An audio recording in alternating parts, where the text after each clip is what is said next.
ಓಂ ನಾರಾಯಣಂ ಸುರಗುರುಂ ಜಗದೇಕನಾಥಂ ಭಕ್ತಪ್ರಿಯಂ ಸಕಲಲೋಕನಮಸ್ಕೃತಂ ಚ ತ್ರೈಗುಣ್ಯವರ್ಜಿತಮಜಂ ವಿಭುಮಾದ್ಯಮೀಶಂ ವಂದೇ ಭವಘ್ನಮರಾಸುರಸಿದ್ಧವಂದ್ಯಂ ನಾರಾಯಣಂ ನಮಸ್ಕೃತ್ಯ ನರಂ ಚೈವ ನರೋತ್ತಮಂ ದೇವೀಂ ಸರಸ್ವತೀಂ ವ್ಯಾಸಂ ತತೋ ಗ್ರಂಥಮುದೀರಯೇ ಜಯಮುದೀರಯೇ ಸ್ವಸ್ತ್ಯಸ್ತು ಸತಾಂ ಹರಿ ಓಂ.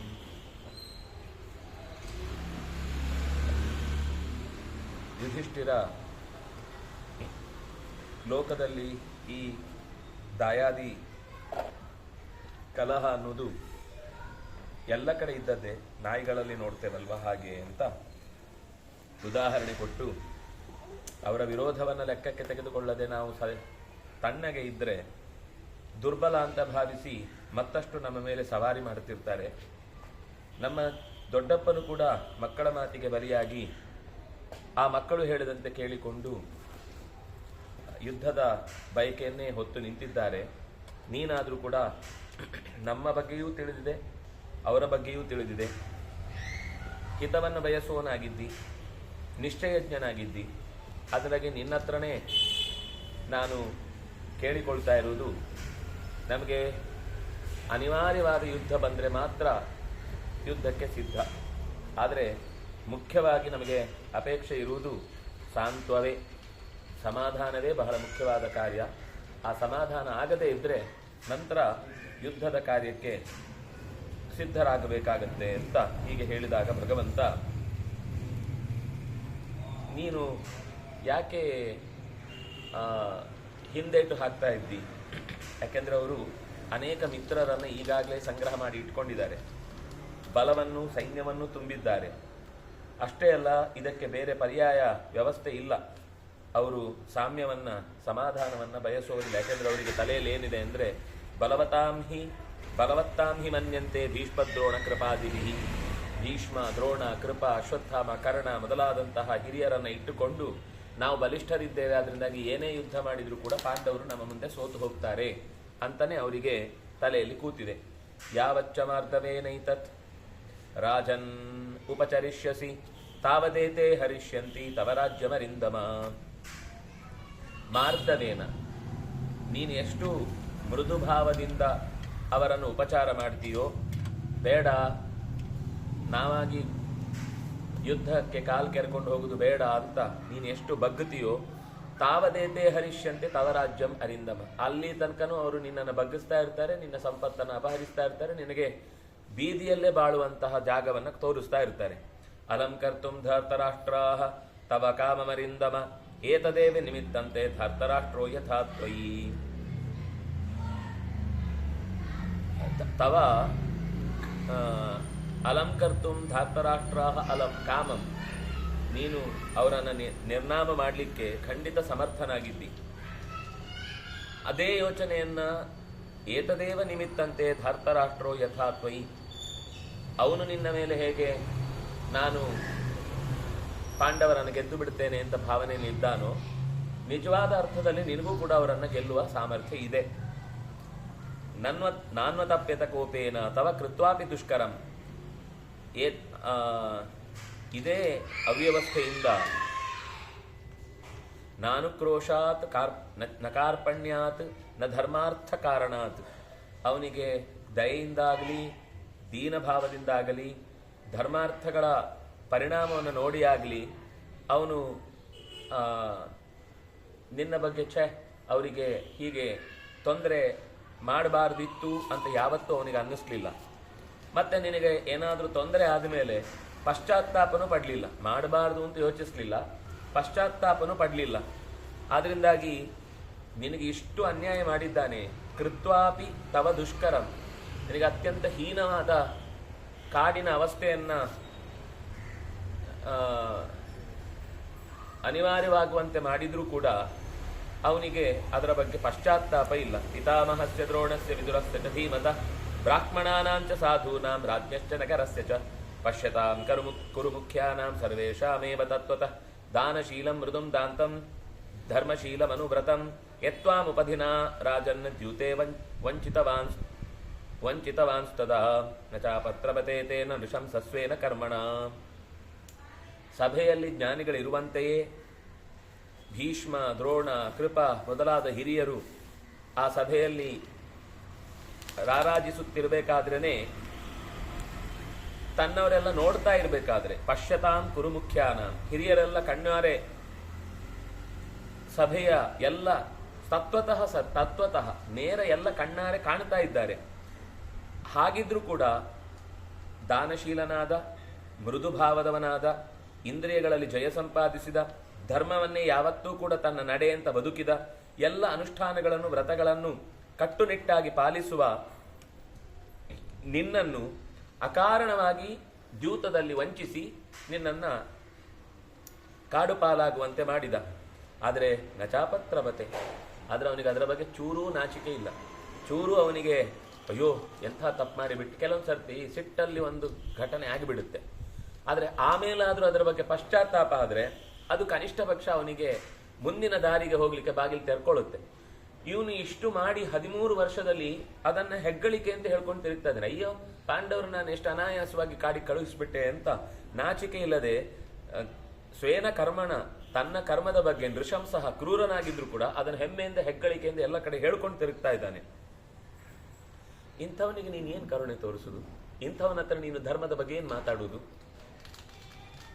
ತಥಾ ಶೀಲ ಸಮಾಚಾರೇ ರಾಜನ್ ಮಾ ಪ್ರಣಯಂ ಕೃತಾಹ. ಇಂಥ ನಡತೆಗೆಟ್ಟವನ ಹತ್ರ, ಕ್ರೂರಿಯ ಹತ್ರ, ಧರ್ಮದ ಬಗ್ಗೆ ಲವಲೇಶವೂ ಪ್ರೀತಿ ಇಲ್ಲದವನ ಹತ್ರ ಮಾ ಪ್ರಣಯಂ ಕೃತಾಹ, ದಯವಿಟ್ಟು ಅವನ ಹತ್ರ ನೀನು ಪ್ರೀತಿ ತೋರಿಸ್ಬೇಡ. ಅವನ ಹತ್ರ ನೀನು ವ್ಯಾಪಾರ ಹೇಗೋ ಒಂದು ವ್ಯವಹಾರ ಕುದುರಿ ಹೋದ್ರೆ ಸಾಕು, ಹೇಗಾದ್ರೂ ಬದುಕೊಳ್ಳಿ ಅಂತ ಕಾರುಣ್ಯ ತೋರಿಸ್ಬೇಡ. ವಧ್ಯಾಸ್ತೆ ಸರ್ವಲೋಕಸ್ಯ ಕಿಂಪುನಸ್ತವ ಭಾರತ. ಅವರು ಲೋಕದ ಎಲ್ಲಾ ವ್ಯಕ್ತಿಗಳ ದೃಷ್ಟಿಯಿಂದಲೂ ಕೂಡ ವಧ್ಯಾಹ, ಅವರು ಶಿಕ್ಷೆಗೆ ಒಳಗಾಗಬೇಕಾದವರೇ, ಪ್ರಾಣ ತೊರೆಯಲಿಕ್ಕೆ ಅರ್ಹರಾದವರೇ ಆಗಿದ್ದಾರೆ. ವಾಗ್ಭಿಃ ತ್ವತ್ಪ್ರತಿರೂಪಾಭಿಃ ಉದತ್ವಾಂ ಸಹ ಅತುದಸ್ತ್ವಾಂ ಸಹ ಅನುಜಂ ಶ್ಲಾಘಮಾನ ಪ್ರಹೃಷ್ಟಃ ಸನ್ ಭ್ರಾತೃಭಿಃ ಸಹ ಭಾಷತೆ.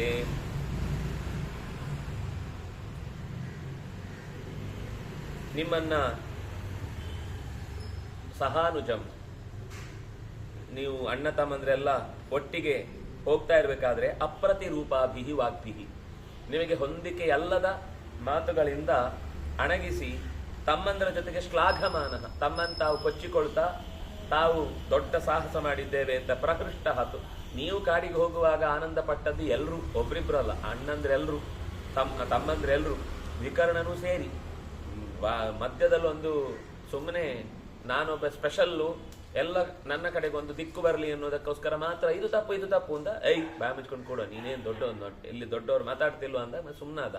ಅವನಿಗೆ ಒಳಗಿನಿಂದ ಖುಷಿನೇ, ಆದರೆ ಹೊರಗಿನಿಂದ ಸಭೆಯಲ್ಲಿ ಒಂದು ಎಲ್ಲರಿಗಿಂತ ನಾನು ಬೇರೆ ಅಂತ. ಈ ಕೆಲವೊಮ್ಮೆ ತರಗತಿಯಲ್ಲಿ ಮಕ್ಕಳು ಅವ್ರಿಗೆ ಉತ್ತರ ಗೊತ್ತಿಲ್ಲ, ಸಾರ್ ನಾನು ಹೇಳ ಅಂತ ಕೇಳೋದು, ನೀ ಬೇಡ ಅಂತ. ಆಗ ಎಲ್ರಿಗೂ ಒಂದ್ಸರ್ತಿ ಅವನಿಗೂ ಗೊತ್ತಿದೆ ಅಂತ ತಲೆಗೆ ಹೋಗುತ್ತಲ್ಲ, ಹೇಳೋರು ಇನ್ಯಾರದ್ರೆ ಇರುತ್ತೆ. ಆದ್ರೆ ಒಂದ್ಸರ್ತಿ ಎಲ್ಲರ ಗಮನಕ್ಕೆ ಬಿದ್ದ ಹಾಗಾಗುತ್ತಲ್ಲ ಅನ್ನೋ ಹಾಗೆ ವಿಕರ್ಣ ಒಂದು ಹುಚ್ಚು ಬುದ್ಧಿ ಅಷ್ಟೇ ಬಿಟ್ರೆ ಅವನಿಗೆ ಕಾಳಜಿಯಿಂದ ಏನು ಹೇಳಿದ್ದಲ್ಲ. ಅದರಿಂದಾಗಿ ಎಲ್ಲರೂ ಭ್ರಾತೃಭಿ ಸಹ, ಎಲ್ಲಾ ತಮ್ಮಂದಿರ ಜೊತೆಗೆ ಕೂತು ಸಂಪ್ರಹೃಷ್ಟ, ಆನಂದದಿಂದ ತೊಂದಿಲನಾಗಿ ಸಂತೋಷದಿಂದ ಆ ಕೆಲಸವನ್ನು ಹೆಗ್ಗಳಿಕೆಯಿಂದ ಹೇಳ್ಕೊಳ್ತಾ ತಿರುಗ್ತಾ ಇದ್ದಾರೆ. ಅಷ್ಟೇ ಅಲ್ಲ, ಏತಾವತ್ ಪಾಂಡವಾನಾಂ ಹಿ ನಾಸ್ತಿಕರ್ ಕಿಂಚಿತ್ ಇಹ ಸ್ವಕಂ. ಇನ್ನು ಪಾಂಡವರಿಗೆ ಸ್ವಕಂ, ತನ್ನದ್ದು ಅಂತ ಹೇಳ್ಕೊಳ್ಳಿಕ್ಕೆ ಏನಿಲ್ಲ. ಅವ್ರು ಉಟ್ಕೊಂಡ ಲಂಗೋಟಿ ಬಿಟ್ರೆ ಇನ್ನೇನು ಇಲ್ಲ ಅವ್ರು ಹೇಳ್ಕೊಳ್ಳಿಕ್ಕೆ. ಇದು ನಮ್ದು ಅಂತ ಹೇಳ್ಕೊಳ್ಳಿಕ್ಕೆ ಏನಿದೆ? ನಾಮಧೇಯಂಚ ಗೋತ್ರಂಚ, ಅವರು ಧನುರ್ವೀರ, ಇನ್ನೇನೇನೋ ಅವರಿಗೆಲ್ಲ ಟೈಟಲ್ ಇದೆಯಲ್ಲ, ಅದು ಯಾವಾಗ ಅಧಿಕಾರದಲ್ಲಿದ್ದು ನಾಳೆ ಯುದ್ಧ ಮಾಡ್ಲಿಕ್ಕೆ ಅವಕಾಶ ಇದ್ರೆ ಧನುರ್ವೀರ ಅನ್ನೋದು ಹೆಸರು. ಬಲಭೀಮ, ಧನುರ್ವೀರ, ಧರ್ಮಶೀಲ. ಧರ್ಮ ಮಾಡ್ಲಿಕ್ಕೆ ಅವನ ಹತ್ರ ಎಂಥದ್ದು ಇಲ್ಲ, ಏನ್ ಧರ್ಮ ಮಾಡ್ತಾನೆ? ನಾಮಧೇಯಂಚ ಗೋತ್ರಂಚ ತದಪ್ಯೇಷಾಂನ ಶಿಷ್ಯತೆ, ಅದೂ ಕೂಡ ಅವ್ರ ಹತ್ರ ಉಳಿದಿಲ್ಲ. ಅವರು ಕುಲಗೌರವ ಅಂತ ಹೇಳ್ಕೊಳ್ಳಿಕ್ಕೆ ಕುರುಕುಲದ ಮನೆತನದವರು ಅಲ್ಲ, ಯಾಕಂದ್ರೆ ಈಗ ಬೀದಿ ಪಾಲಾಗಿದ್ದಾರೆ. ಯಾಕಂದ್ರೆ ನಾವೀಗ ಕುರುಕುಲದ ಮುಂದಿನ ಡೈನಾಸ್ಟಿ, ನಮ್ಮ ವಂಶ ನಡೆಯುವುದು. ಅವರಿಗೆ ಗೋತ್ರವೂ ಇಲ್ಲ, ನಾಮವೂ ಇಲ್ಲ, ಏನೂ ಇಲ್ಲದ ಭಿಕಾರಿಗಳಿವರು ಅಂತ ಹೇಳ್ಕೊಂಡು ಇಡೀ ಸಭೆಯಲ್ಲಿ ಎಲ್ಲರಿಗೆ ಕೇಳುವಂತೆ ಮಾತನಾಡಿದ್ರು. ನೋಡಿ, ಕೃಷ್ಣ ಅಲ್ಲಿ ಇರ್ಲಿಲ್ಲ, ಆದ್ರೆ ಪ್ರತಿ ಸಣ್ಣ ಡೀಟೇಲ್ ಅನ್ನು ಕಲೆಕ್ಟ್ ಮಾಡಿದನು. ಅಲ್ಲೇನು ಸರ್ವಜ್ಞಾನದ ಬಿಡಿ, ಆದ್ರೆ ಅಲ್ಲಿ ಹೇಗಾಯ್ತು, ಯಾರ್ಯಾರು ಮಾತಾಡಿದ್ರು, ಎಷ್ಟೆಷ್ಟು ರೀತಿಯ ವ್ಯತಿರಿಕ್ತವಾದ ಅಭಿಪ್ರಾಯಗಳಲ್ಲಿ ಬಂದು ಎಲ್ಲವನ್ನು, ಯಾಕೆಂದ್ರೆ ಪಾಂಡವರಿಗೆ ನೇರವಾಗಿದ್ರು, ಈಗ ಅವರಿಗೆ ತಲೆಯಲ್ಲಿ ಅದೆಲ್ಲ ಯಾವುದು ನೆನಪಿಲ್ಲ. ಈಗ ಏನೋ ಒಂದು ರಾಜ್ಯ ಸಿಕ್ಕಿದ್ರೆ ನಮ್ ಧರ್ಮ ಉಳಿಸ್ಕೊಳ್ತೀವಿ ಅಂತ ಯೋಚನೆ ಮಾಡ್ತಾ ಇದ್ದಾರೆ. ಧರ್ಮ ಉಳಿಸ್ಕೊಳ್ಳೋದು ಇವತ್ತಿನ ಕೆಲಸದಿಂದ ಮಾತ್ರ ಅಲ್ಲ, ಹಿಂದಿನ ಎಲ್ಲಾ ಕೆಲಸಗಳಿಗೆ ಉತ್ತರ ಕೊಟ್ಟು ಧರ್ಮ ಉಳಿಸ್ಕೊಳ್ಬೇಕಾದ ಅವಶ್ಯಕತೆ ಇದೆ ಅಂತ.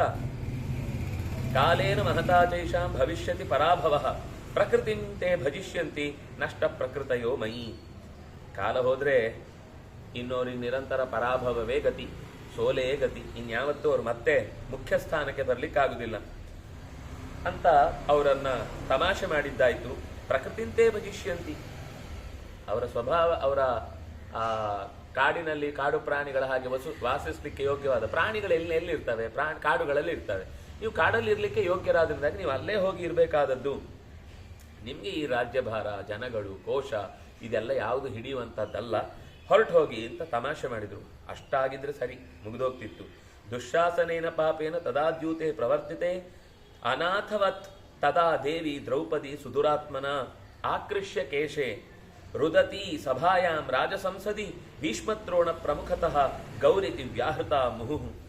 ಪಾಪಿಷ್ಠನಾದ ದುಶ್ಶಾಸನನಾದರೂ ಆ ದ್ಯೂತ ಕಾರ್ಯ ಮುಗಿಯುವ ಹೊತ್ತಿಗೆ ಅನಾಥೆಯಂತೆ ಇದ್ದಂತಹ ತನ್ನ ಗಂಡಂದಿರೂ ಕೂಡ ದ್ಯೂತದ ಕಾರಣದಿಂದಾಗಿ ದಾಸರು ಅಂತ ಅನ್ನಿಸಿಕೊಂಡ ಮೇಲೆ ಯಾವುದೇ ಅಧಿಕಾರವನ್ನು ಚಲಾಯಿಸಲಿಕ್ಕಾಗುವುದಿಲ್ಲ ಅಂತ ದೂರ ನಿಂತ ಅವರ ಧರ್ಮವನ್ನ ಆಚರಿಸುವ ಕಾರ್ಯವನ್ನೇ ದೌರ್ಬಲ್ಯ ಅಂತ ಅಂದುಕೊಂಡು ಅವಳ ಮೇಲೆ ದಬ್ಬಾಳಿಕೆ ಮಾಡಿ ಸಭೆಯಲ್ಲಿ ರಾಜ ಸಂಸದಿ ಭೀಷ್ಮದ್ರೋಣ ಪ್ರಮುಖತಃ, ಭೀಷ್ಮದ್ರೋಣಾದಿಗಳು ಎದುರುಗಡೆ ಇರಬೇಕಾದ್ರೇನೆ ಅಳ್ತಾ ನಾನು ಸಭೆಗೆ ಬರಲಾರೆ ಅಂತ ಕೂಗಿಕೊಂಡ್ರು ಕೂಡ ಆಕೃಷ್ಯ ಎಳೆ ತಂದು ಅವಮಾನ ಮಾಡಿದ್ರು.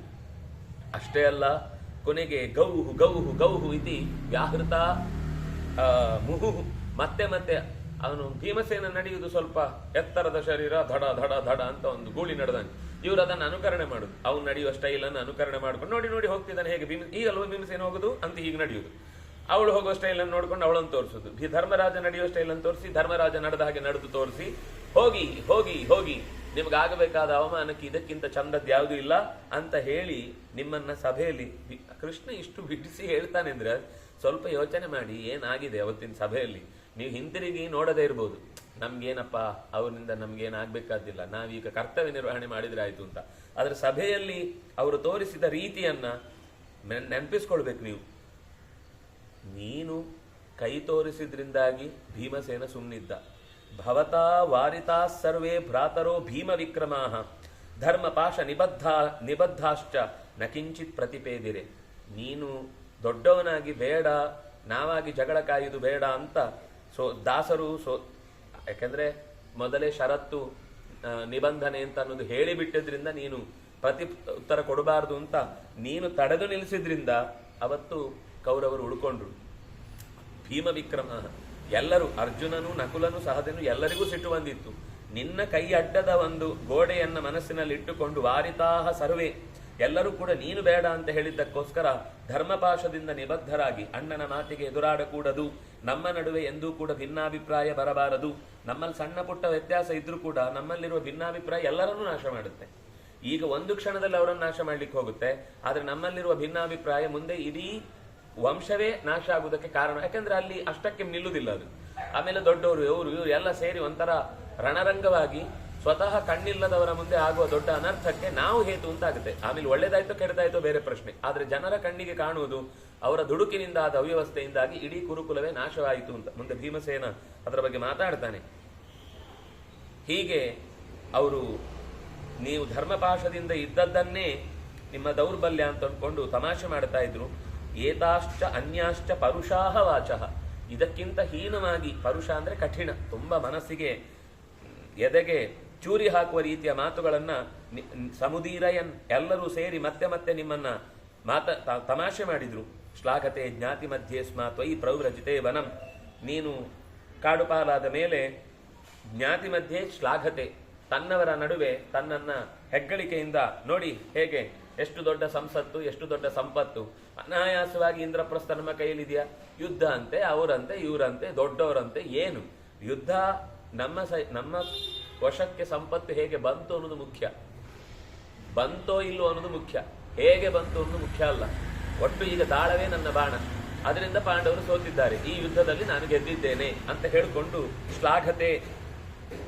ಇದು ನಮ್ದು ಇವತ್ತಿನ ದುಡ್ಡಿನ ದಾರಿಯು ಹೀಗೇನೆ. ದುಡ್ಡು ಬರ್ಬೇಕಷ್ಟೇ, ಅದು ಯಾವ ದಾರಿ ಆದ್ರೆ ಯಾರಿಗೇನು, ಎಲ್ಲಿಂದ ಆದ್ರೆ ಏನು ಅಂದ್ರೆ ನಾನು ಹೇಳ್ತಾ ಇದ್ದು ಷೇರು ಅಥವಾ ಲಕ್ಕಿ ಡಿಪ್ಪು ಇನ್ನೊಂದು ಇತ್ಯಾದಿಗಳು ಏನಿದೆ, ಇದು ಯಾವುದು ಕೂಡ ನೀವು ಲೀಗಲ್ ಅಂತ ಹೇಳಿ ನಿಮ್ಮ ಭಾಷೆಯಲ್ಲಿ ಹೇಳಿ, ಆದ್ರೆ ಅದರಲ್ಲೂ ಕೂಡ ಈಗ ರಮ್ಮಿ ಗಿಮ್ಮಿ ಅನ್ನೋ ಮಣ್ಣು ಮಸಿ ಎಲ್ಲ ಇದೆಯಲ್ಲ, ಶೇರ್ ಅಲ್ಲೂ ಕೂಡ ಯಾರೋ ಒಬ್ಬ ಕಂಪನಿಯಲ್ಲಿ ಹಾಕಿದ ದುಡ್ಡು ಎತ್ತರಕ್ಕೆ ಬಂದ್ರೆ ಮಾತ್ರ ದುಡ್ಡು ಎಕ್ಸ್ಟ್ರಾ ಬರುತ್ತೆ, ಇಲ್ಲ ಅಂದ್ರೆ ಮುಳುಗಿದವನ ದುಡ್ಡು ಹೋಯ್ತಲ್ವಾ. ಅದು ಎಲ್ಲರೂ ಹಾಕೋದು ಅಂತಂದ್ರೆ ಅದು ದಂಧೆ ಅಂತ ಹೇಳಿದ್ದು, ನಾನು ಮಾಡಿದ ತಪ್ಪು ಅಂತ ಹೇಳಿದ್ದು ದಂಧೆನೇ. ಅದೇ ದಂಧೆ. ನೀವು ಕಷ್ಟಪಟ್ಟು ದುಡಿದು ಬೆವರು ಸಂಪಾದಿಸಿ ವಸ್ತುವನ್ನು ಕೊಟ್ಟು ಬಂದಾಗ ಏನು ಆ ಬೆವರಿನಲ್ಲಿ ನಿಮ್ಮ ಪ್ರಾಮಾಣಿಕತೆ ಇದೆ, ಆ ಪ್ರಾಮಾಣಿಕತೆ ಇಲ್ಲ ಅಂತ ಹೇಳಿದ್ದು. ಅವ್ರವ್ರು ಯಾರೋ ಕಷ್ಟಪಟ್ಟು ದುಡಿದ್ರ ಲಾಭ ಆದ್ರೆ ನಿಮ್ಗೆ ಸಿಗುತ್ತೆ ಅಂದ್ರೆ, ಯಾರಿಗೋ ಸೋತದ್ರಿಂದ ಒಂದು ನಷ್ಟ ಆದದ್ರದ್ದು ಪಾಲು ಹೋಯ್ತಲ್ವ, ಯಾರೋ ಒಬ್ಬನಿಗೆ ಅಳು ಬಂತಲ್ವಾ ಜೀವನದಲ್ಲಿ ಕಳ್ಕೊಂಡು. ಅದೇ ಆ ಡಿಸೈನೇ ಮೋಸದ ಡಿಸೈನ್ ಅಂತ ಹೇಳಿದ್ದು. ಆ ಇಡೀ ಡಿಸೈನೇ ಮೋಸ, ಅದು ನ್ಯಾಯ ಅಲ್ಲ. ಅದು ಶೇರು ಅನ್ನೋದು ಕೂಡ ನಿಮ್ ದೊಡ್ಡ ಪ್ರಮಾಣದ ಏನಂತಾರೆ ಈ ಲಕ್ಕಿ ಡಿಪ್ಪು ಅಥವಾ ಲಾಟ್ರಿ ಆ ತರದ್ದು. ಆದ್ರೆ ಏನು ಅಂದ್ರೆ ಇದರಲ್ಲಿ ನಿಮಗೆ ಒಂದು ಕಂಪನಿ ಬೆಳೆದು ಆಗುವಂತದ್ದಲ್ಲ. ಆ ಏನೋ ಒಂದು ಚೀಟಿ ಇರುತ್ತಲ್ಲ, ಅದಕ್ಕೆ ಏನು ಬಂತೋ ಅದು ಅಂತ. ಅಲ್ಲಿ ಹಾಗಲ್ಲ, ಅದರಲ್ಲಿ ನಿಮ್ಮ ದುಡ್ಡಿನಿಂದ ಒಂದಿಷ್ಟು ವ್ಯಾಪಾರ ಆಗುತ್ತೆ. ಇದಕ್ಕಿಂತ ಅದು ಬೆಟರ್. ನಾನು ಅದನ್ನ 100ಕ್ಕೆ 100 ಈ ಲಕ್ಕಿ ಡಿಪ್ನಷ್ಟು ಕೆಟ್ಟದ್ದು ಅಂತ ಹೇಳ್ತಿಲ್ಲ, ಆದ್ರೆ ಅದು ಒಂದು ದಂಧೆಯೇ. ನೀವು ನೋಡಿ, ಇಡೀ ದಿವಸ ಕೂತು ಕುಟು ಮಾಡ್ತಿರ್ತಾರೆ. ಒಂದು ದಿವಸ ಅವರು ಗದ್ದೆಯಲ್ಲಿ ಹೋಗೋ ಅಥವಾ ತೋಟಕ್ಕೆ ಹೋಗೋ ಏನು ಕೆಲಸ ಮಾಡಲ್ಲ. ನೀವು ಯಾವ್ದು ಕಂಪನಿಯಲ್ಲಿ ದುಡಿತಿರ್ತೀರಲ್ಲ, ನಿಮ್ಮ ಇನ್ವೆಸ್ಟ್ಮೆಂಟು, ನಿಮ್ಮ ಕಷ್ಟ, ನಿಮ್ಮ ಇದರಿಂದ ಲಾಭ ಬಂದದ್ರಿಂದ ಅವನು ಕೂತ್ಕೊಂಡು ಅಲ್ಲಿ ತಿಂತಿರ್ತಾನೆ. ದುಡ್ಡು ಇನ್ವೆಸ್ಟ್ ಮಾಡಿರ್ಬೋದು, ದುಡ್ಡು ಇನ್ವೆಸ್ಟ್ ಮಾಡಿದ್ದು ಒಂದು ಭಾಗವಾಗಿ ಒಂದು ಬ್ಯಾಂಕ್ ಅಲ್ಲಿ ಈಗ ಬರುತ್ತಲ್ವಾ, ಅದಾದ್ರೆ ಕನಿಷ್ಠ ಪಕ್ಷ ವ್ಯವಹಾರದಲ್ಲಿ ಅವರವರಿಗೆ ಕೊಟ್ಟು ಬಂದದ್ರಲ್ಲಿ ಒಂದು ಭಾಗ ನಿಮ್ಗೆ ಕೊಡ್ತಾರೆ. ಆದ್ರೆ ಇದು ಹಾಗಲ್ಲ. ಒಬ್ಬನ ಗೆಲುವು, ಒಬ್ಬನ ಸೋಲಿನ ಪರಿಣಾಮ ನಿಮ್ಗೆ ಸಿಗುದು. ಎಷ್ಟೋ ಜನ ಕಳ್ಕೊಳ್ತಾರೆ, ಅದರ ಪಾಲೇನು? ಆ ದಿಕ್ಕೆ ಯಾರದಿಕ್ಕೆ? ಅವನು ಸತ್ತ ಅಲ್ವಾ, ಅವನು ಆ ಲಾಸ್ ಹೊಡೆದವನು ಸತ್ತ ಅಲ್ವಾ. ಇನ್ನೊಬ್ಬ ಗೆದ್ದ ಅಂದ್ರೆ ಖುಷಿ ಪಡ್ತಾ ಇದ್ದಾನೆ ಅಂದ್ರೆ ಅದು ಇವನ ಸೋಲು. ಇವನು ಲಾಸ್ ಹೊಡೆದಿದ್ದಕ್ಕೆ ಅವನಿಗೆ ಸಿಕ್ತು, ಇಲ್ಲಾಂದ್ರೆ ಅದು ಸಿಕ್ತಿರ್ಲಿಲ್ಲ.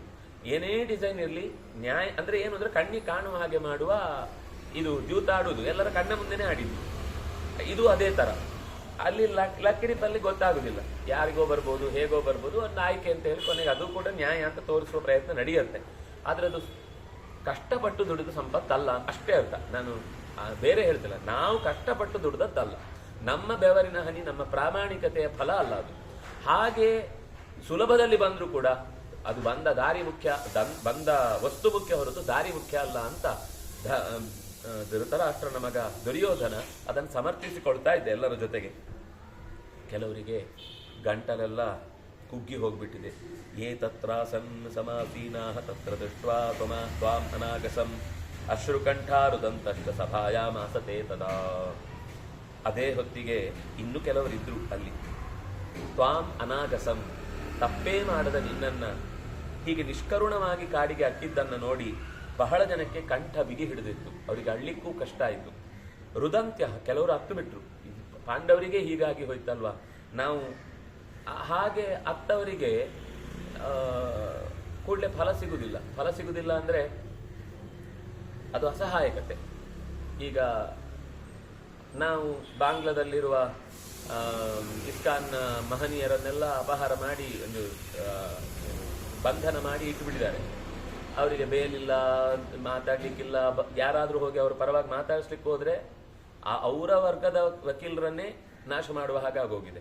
ಒಂಥರ ಏನಂತಾರೆ, ಮೌಖ ಪ್ರೇಕ್ಷಕರ ಹಾಗೆ ಒದ್ದಾಡುವ ಸ್ಥಿತಿಯಲ್ಲಿ ಬಹಳ ಜನ. ಯಾಕಂದ್ರೆ ಅಧಿಕಾರ ದುರ್ಯೋಧನನ ಹತ್ರ ಇದೆ, ಯಾರು ತಡೆಯೋರಿಲ್ಲ, ಹೇಳೋರಿಲ್ಲ, ಕೇಳೋರಿಲ್ಲ. ನಚೈನಂ ಅಭ್ಯನಂದತ್, ಆದ್ರೆ ಮನಃಪೂರ್ವಕವಾಗಿ ಅದನ್ನ ಎಲ್ಲೂ ಒಪ್ಪಲಿಲ್ಲ. ಅದನ್ನ ತಪ್ಪು ಅಂತಾನೆ ಅವರೆಲ್ಲರೂ ಕೂಡ ಚಿಂತಿಸಿದ್ರು. ರಾಜಾನೋ ಬ್ರಾಹ್ಮಣಿ ಸಹ, ಜ್ಞಾನಿಗಳು ಕೆಲವು ರಾಜರು ಅದನ್ನು ವಿರೋಧಿಸಿದ್ರು ಕೂಡ, ಆದ್ರೆ ಬಾಯಿ ಬಿಟ್ಟು ವಿರೋಧಿಸಲಿಲ್ಲ, ಒಳಗೆ ಹತ್ತುಕೊಂಡು ವಿರೋಧಿಸಿದ್ರು.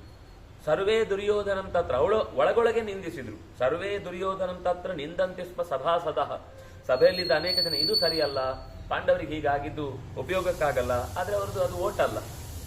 ವೋಟಿಂಗ್ ಆಗಿ ಸರಿಯೋ ತಪ್ಪು ಅಂತ ತೀರ್ಮಾನ ಆದ್ರೆ ಅವ್ರನ್ನ ವಾಪಸ್ ಕರ್ಸ್ಕೊಳ್ಳೋದಕ್ಕೆ ಏನೋ ಉಪಯೋಗ ಆಗ್ತಿತ್ತು. ಇದು ವೋಟಿಂಗ್ ಅಲ್ಲ. ನೀವು ಕೂತ್ಕೊಂಡು ಸುಮ್ಮನೆ ಅಯ್ಯೋ ಹೀಗಾಗೋಯ್ತಲ್ಲ ಹೀಗಾಗೋಯ್ತಂತ 10 ನಿಮಿಷ ಮಾತಾಡಿದ್ರೆ ಅದರಿಂದ ಏನು ನಾಳೆ ಬದಲಾವಣೆ ಆಗ್ಲಿಲ್ಲ. ನಾವು ಏನೇ ಮಾತಾಡಿದ್ರು ಕ್ರಿಯಾರೂಪಕ್ಕೆ ಬರುವಾಗ ಆಗ್ಬೇಕು. ಹಾಗಾದ್ರೆ ಅದು ನಾಳೆ ಫಲ ಕೊಡುತ್ತೆ. ನಮ್ದೇನು ಅಂದ್ರೆ ಆ ದೇಶದಲ್ಲಿ ಹೀಗಾಯ್ತು, ಈ ದೇಶದಲ್ಲಿ ಹಾಗಾಯ್ತು, ಅಲ್ಲಿ ತನಕ ಅಲ್ಲ, ಈಗ ಈ ಹತ್ರದಲ್ಲೇ ಇದೆ, ದೂರ ಎಲ್ಲೂ ಹೋಗಿಲ್ಲ. ಹತ್ರದಲ್ಲೇ ಬೇಕಾದಷ್ಟು ಜಾಗಗಳು. ಇವತ್ತು ನೀವು ಇಲ್ಲಿ ಕೂತವರು ನಾಳೆ ಇಲ್ಲಿ ನೀವು ಕೂಡ್ಲಿಕ್ಕಿಲ್ಲ ಅನ್ನೋ ಸ್ಥಿತಿ ಬಂದು ನಿಂತಿದೆ. ಅಂದ್ರೆ ಆ ರೀತಿ ಅವರಿಗೆ ಅಧಿಕಾರವಿಲ್ಲದ ಮಾತು ಆದ್ರಿಂದ ಅಳ್ತಾ ಒಳಗೊಳಗೆ ದುಃಖಪಟ್ರು.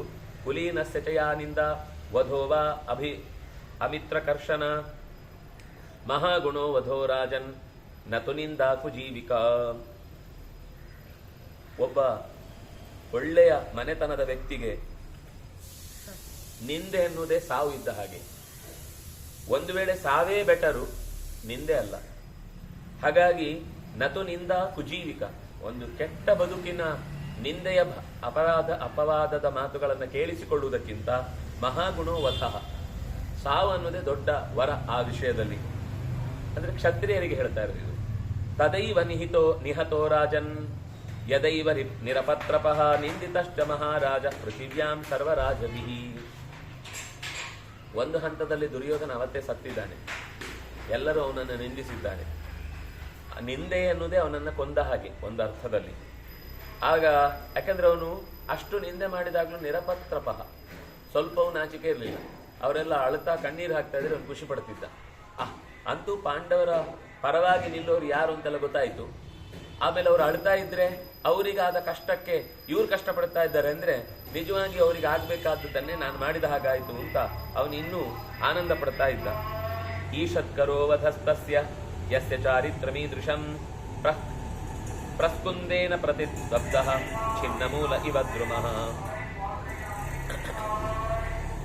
ಅವನ ವಧ ಅನ್ನೋದು, ಈ ತರದ ಚಾರಿತ್ರ್ಯ ಇರುವವನಿಗೆ ವಧ ಅನ್ನೋದು ಸಣ್ಣ ವಿಷಯ. ಅಂದ್ರೆ ಹಾಗೆ ಆಗುತ್ತೆ, ಅದಾಗ್ಲೇಬೇಕು. ದೊಡ್ಡ ಪರಿಣಾಮವನ್ನು ನಾವು ಹುಡುಕ್ಬೇಕಾಗಿಲ್ಲ, ಅದು ಹಾಗೆ ಆಗುತ್ತೆ. ಯಾಕೆಂದ್ರೆ ಬುಡವನ್ನೇ ಕತ್ತರಿಸಿದಾಗ ಇಡೀ ಮರ ಹೇಗೆ ಬಿದ್ದು ಹೋಗುತ್ತೋ ಹಾಗೆ ನಿಂದೆ ಅನ್ನೋದು ಅವರ ಚರಿತ್ರೆಯನ್ನೇ ಬುಡ ಮೇಲಾಗಿಸುತ್ತೆ. ಆದ್ರಿಂದ ಅವ್ರು ಮಾಡಿದ ಯಾವುದು ಸರಿ ಇಲ್ಲ ಅನ್ನೋದು ಎಲ್ಲ ನಿಲ್ಲುವುದು ಚರಿತ್ರೆಯ ಮೇಲೆ, ಅವನು ಹೇಗೆ ನಡ್ಕೊಂಡಿದ್ದಾನೆ ಅನ್ನೋದ್ರ ಮೇಲೆ. ಅದೇ ಅಡಿಪಾಯ ಗಟ್ಟಿ ಇಲ್ಲ ಅಂದಾಗ ತಾನಾಗಿ ಬೀಳುತ್ತೆ ಅನ್ನೋದು ಇದ್ದಾಗೆ ಯಾಕಿಷ್ಟು ಹೇಳ್ತಿದ್ದಾನೆ ಅಂದ್ರೆ ಕೃಷ್ಣ ಈಗಾಗಲೇ ಅವನು ಜನರಿಂದ ಬಯಸಿಕೊಂಡು ಅವನ ಅರ್ಧ ಸತ್ತಿದ್ದಾನೆ. ನಿಮ್ಗೆ ಸುಲಭ ಅವನನ್ನು ಕೊಲ್ಲಿಕ್ಕೆ ನೀವು ಮಹಾ ಕಷ್ಟಪಡಬೇಕಾದ್ದಿಲ್ಲ. ಯಾರು ಕೂಡ ಅಂಥ ವ್ಯಕ್ತಿಯನ್ನ ನಾವು ಎದುರಿಸ್ಲಿಕ್ಕೆ ಹೋದಾಗ ಒಬ್ರು ಹಿಡಿಶಾಪ ಹಾಕುದಿಲ್ಲ. ಯಾವಾಗ ಹಿಡಿಶಾಪ ಬೀಳುತ್ತೋ ಅಂದ್ರೆ ನಾವು ತಪ್ಪು ಮಾಡ್ತಾ ಇದ್ದೀವಿ ಅಂತ ಅರ್ಥ. ಸಜ್ಜನರು ಹಿಡಿಶಾಪ ಹಾಕೋದಕ್ಕೆ ಶುರು ಮಾಡಿದ್ರು ಅಂದ್ರೆ ನಾವೆಲ್ಲೋ ತಪ್ಪು ಮಾಡ್ತಾ ಇದ್ದೀವಿ ಅಂತ ಅರ್ಥ. ಆದ್ರೆ ಅವರು ಹಿಡಿಶಾಪ ಹಾಕೋದು ಆದದ್ದು ಒಳ್ಳೇದಾಯ್ತು ಅಂತ ಅವ್ರ ಆಶೀರ್ವಾದವೂ ಜೊತೆಗಿರುತ್ತೆ. ಆದ್ರಿಂದ ನಾವು ಸ್ವಲ್ಪ ಬಲ ಉಪಯೋಗಿಸಿದ್ರೆ ಆಯ್ತು. ಅದು ಮರ ಕಟ್ಟಾಗಿ ನಿಂತಿರುತ್ತೆ, ದೂಡ್ಬೇಕಷ್ಟೇ. ಈಗ ಅದು ಬೀಳ್ಲಿಕ್ಕೆ ಆಗ್ತಿಲ್ಲ ಅಷ್ಟೇ, ಹಿಂಗ್ ನಿಂತಿರುತ್ತೆ. ಅದೇ ಬ್ಯಾಲೆನ್ಸ್ ಅಲ್ಲಿ ದೂಡಿದ್ರೆ ಇಡೀ ಮರ ಬಿದ್ದು ಹೋಗುತ್ತೆ. ಹಾಗೆ ನಿಮಗೆ ಚಿನ್ನ ಮೂಲ ಇವ ದ್ರುಮಃ, ಬುಡಕತ್ತಾದ ಮರದಂತೆ ನಿಂತಿರುವ ಆತನ ವಧ್ಯ ಸರ್ಪ ಇವ ಅನಾರ್ಯ, ವಿಷಯುಕ್ತವಾದಂತಹ, ನಮಗೆ ಸರ್ಪ ಅಂತಂದ್ರೆ ಎಲ್ಲ ನಾಗಗಳು ಅಂತ ನಾವು ಯೋಚನೆ ಮಾಡಿದ್ವಿ. ಇಲ್ಲಿ ಹೇಳಿದ ಸರ್ಪ ಅನ್ನುವ ಶಬ್ದ ವಿಷಯುಕ್ತವಾದ ಯಾವುದೇ ಹರಿಯುವ ಪ್ರಾಣಿ ಅಥವಾ ಹರಿಯುವ ಕಚ್ಚುವ ಜೀವಿ. ಆ ಜೀವಿ ಅಕಸ್ಮಾತ್ ಎಲ್ಲೋ ಹುಲ್ಲೊಳಗೆ ಮೆದೆಯೊಳಗೆ ಸೇರ್ಕೊಂಡು ಮನೆಯಲ್ಲಿ ನಮ್ಗೆ ಇರ್ಲಿಕ್ಕೆ ಆಗ್ತಾ ಇಲ್ಲ ಅಂತಂದಾಗ ಹುಡುಕಿಯಾದ್ರೂ ನನ್ನ ಸಂಹಾರ ಮಾಡಬೇಕು. ಹಾಗೆ ವಧಃ ಸರ್ಪ ಇವ ಅನಾರ್ಯ, ತಪ್ಪು ಮಾಡಿರುವ, ಹಿಂಸೆ ಕೊಡ್ತಾ ಇರುವ ಆ ಹರಿದಾಡುವ ಜೀವಿಯನ್ನ ಹೇಗೆ ನಾಶ ಮಾಡಲೇಬೇಕು. ಸರ್ವಲೋಕಸ್ಯ, ಎಲ್ಲರಿಗೂ ಕೆಟ್ಟದ್ದನ್ನೇ ಬಯಸುವ. ಜಹಿ ಏನಂ ತ್ವಂ ಅಮಿತ್ರಘ್ನ ಮಹಾರಾಜನ್ ವಿಚಿಕಿತ್ಸಿತಾ. ಚರ್ಚೆ ಮಾಡಬೇಡ, ಇನ್ನು ಕೊಲ್ಲೋ ಬೇಡವೋ, ಸರಿನೋ ತಪ್ಪೋ ಇಷ್ಟೆಲ್ಲ ವಿಚಾರ ಮಾಡಬೇಡ. ಮಾ ವಿಚಿಕಿತ್ಸಿತಾ, ಯೋಚನೆ ಮಾಡಬೇಡ. ಅಮಿತ್ರಘ್ನ, ಶತ್ರುಗಳನ್ನು ಎದುರಿಸಬಲ್ಲ ತಾಕತ್ತುಳ್ಳವನೇ. ಅಮಿತ್ರ ಅಂದ್ರೆ ಶತ್ರುಗಳು, ಶತ್ರುಗಳನ್ನು ಬಡಿಯುವ ಸಾಮರ್ಥ್ಯವುಳ್ಳವನೇ. ವಧ್ಯ ಏಷ, ಇವನು ಖಂಡಿತ ವಧಾರ್ಹನೇ ಆಗಿದ್ದಾನೆ. ಸರ್ವಥ, ಯಾವ ಕಾರಣಕ್ಕೂ ಈತನನ್ನು ಬದುಕಿಸಿ ಉಳಿಸ್ಲಿಕ್ಕೆ ನೆಪಗಳೇ ಇಲ್ಲ. ಉದಾಹರಣೆ ಅಂದ್ರೆ ಏನಾದ್ರೂ ಒಂದು, ಅಯ್ಯೋ ಹೀಗೆ ಮಾಡಿದ್ರೆ ಏನೋ ನಾಳೆ ಆದ್ರೂ ಸುಧಾರಿಸ್ತಿದ್ನೋ ಏನೋ, ಇನ್ಯಾರಿಗಾದ್ರೂ ಒಂದಿಷ್ಟು ಅವನಿಂದ ಉಪಕಾರ ಆಗ್ತಾ ಇತ್ತೋ ಏನೋ ಅನ್ನೋ ಒಂದೇ ಒಂದು ಪ್ರಯೋಜನವನ್ನ ಅವನ ಜೀವಿಕೆಯಿಂದ ಹೇಳಲಿಕ್ಕೆ ಸಾಧ್ಯ ಇಲ್ಲ. ಸರ್ವಥಾ ತ್ವಕ್ಷಮಂ ಚೈತದ್ ರೋಚತೆ ಚ ಮಮಾನಘ ಯತ್ವಂ ಪಿತರಿ ಭೀಷ್ಮೇ ಚ ಪ್ರಣಿಪಾತಂ ಸಮಾಚರೇಹೇ.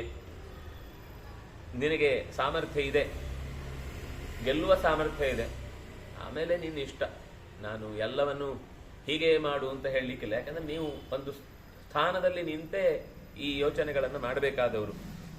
ನಿನಗೆ ತಂದೆಯಲ್ಲಿ ಭೀಷ್ಮರಲ್ಲಿ ಖಂಡಿತ ಗೌರವ ಇದೆ, ಆ ಗೌರವವನ್ನು ನಾನು ತಪ್ಪು ಅಂತ ಹೇಳ್ತಾ ಇಲ್ಲ, ಆ ಗೌರವ ಸರಿ. ಆದರೆ ಅಹಂತು ಸರ್ವಲೋಕಸ್ಯ ಗತ್ವಾ ಛೇತ್ಸ್ಯಾಮಿ ಸಂಶಯಂ ಯೇಷಾಮಸ್ತಿ ದ್ವಿಧಾಭಾವೋ ರಾಜನ್ ದುರ್ಯೋಧನಂ ಪ್ರತಿ. ಬಹಳ ಜನಕ್ಕೆ ದುರ್ಯೋಧನನ ಬಗ್ಗೆ ಒಂದು ತಪ್ಪು ಕಲ್ಪನೆ ಇದೆ.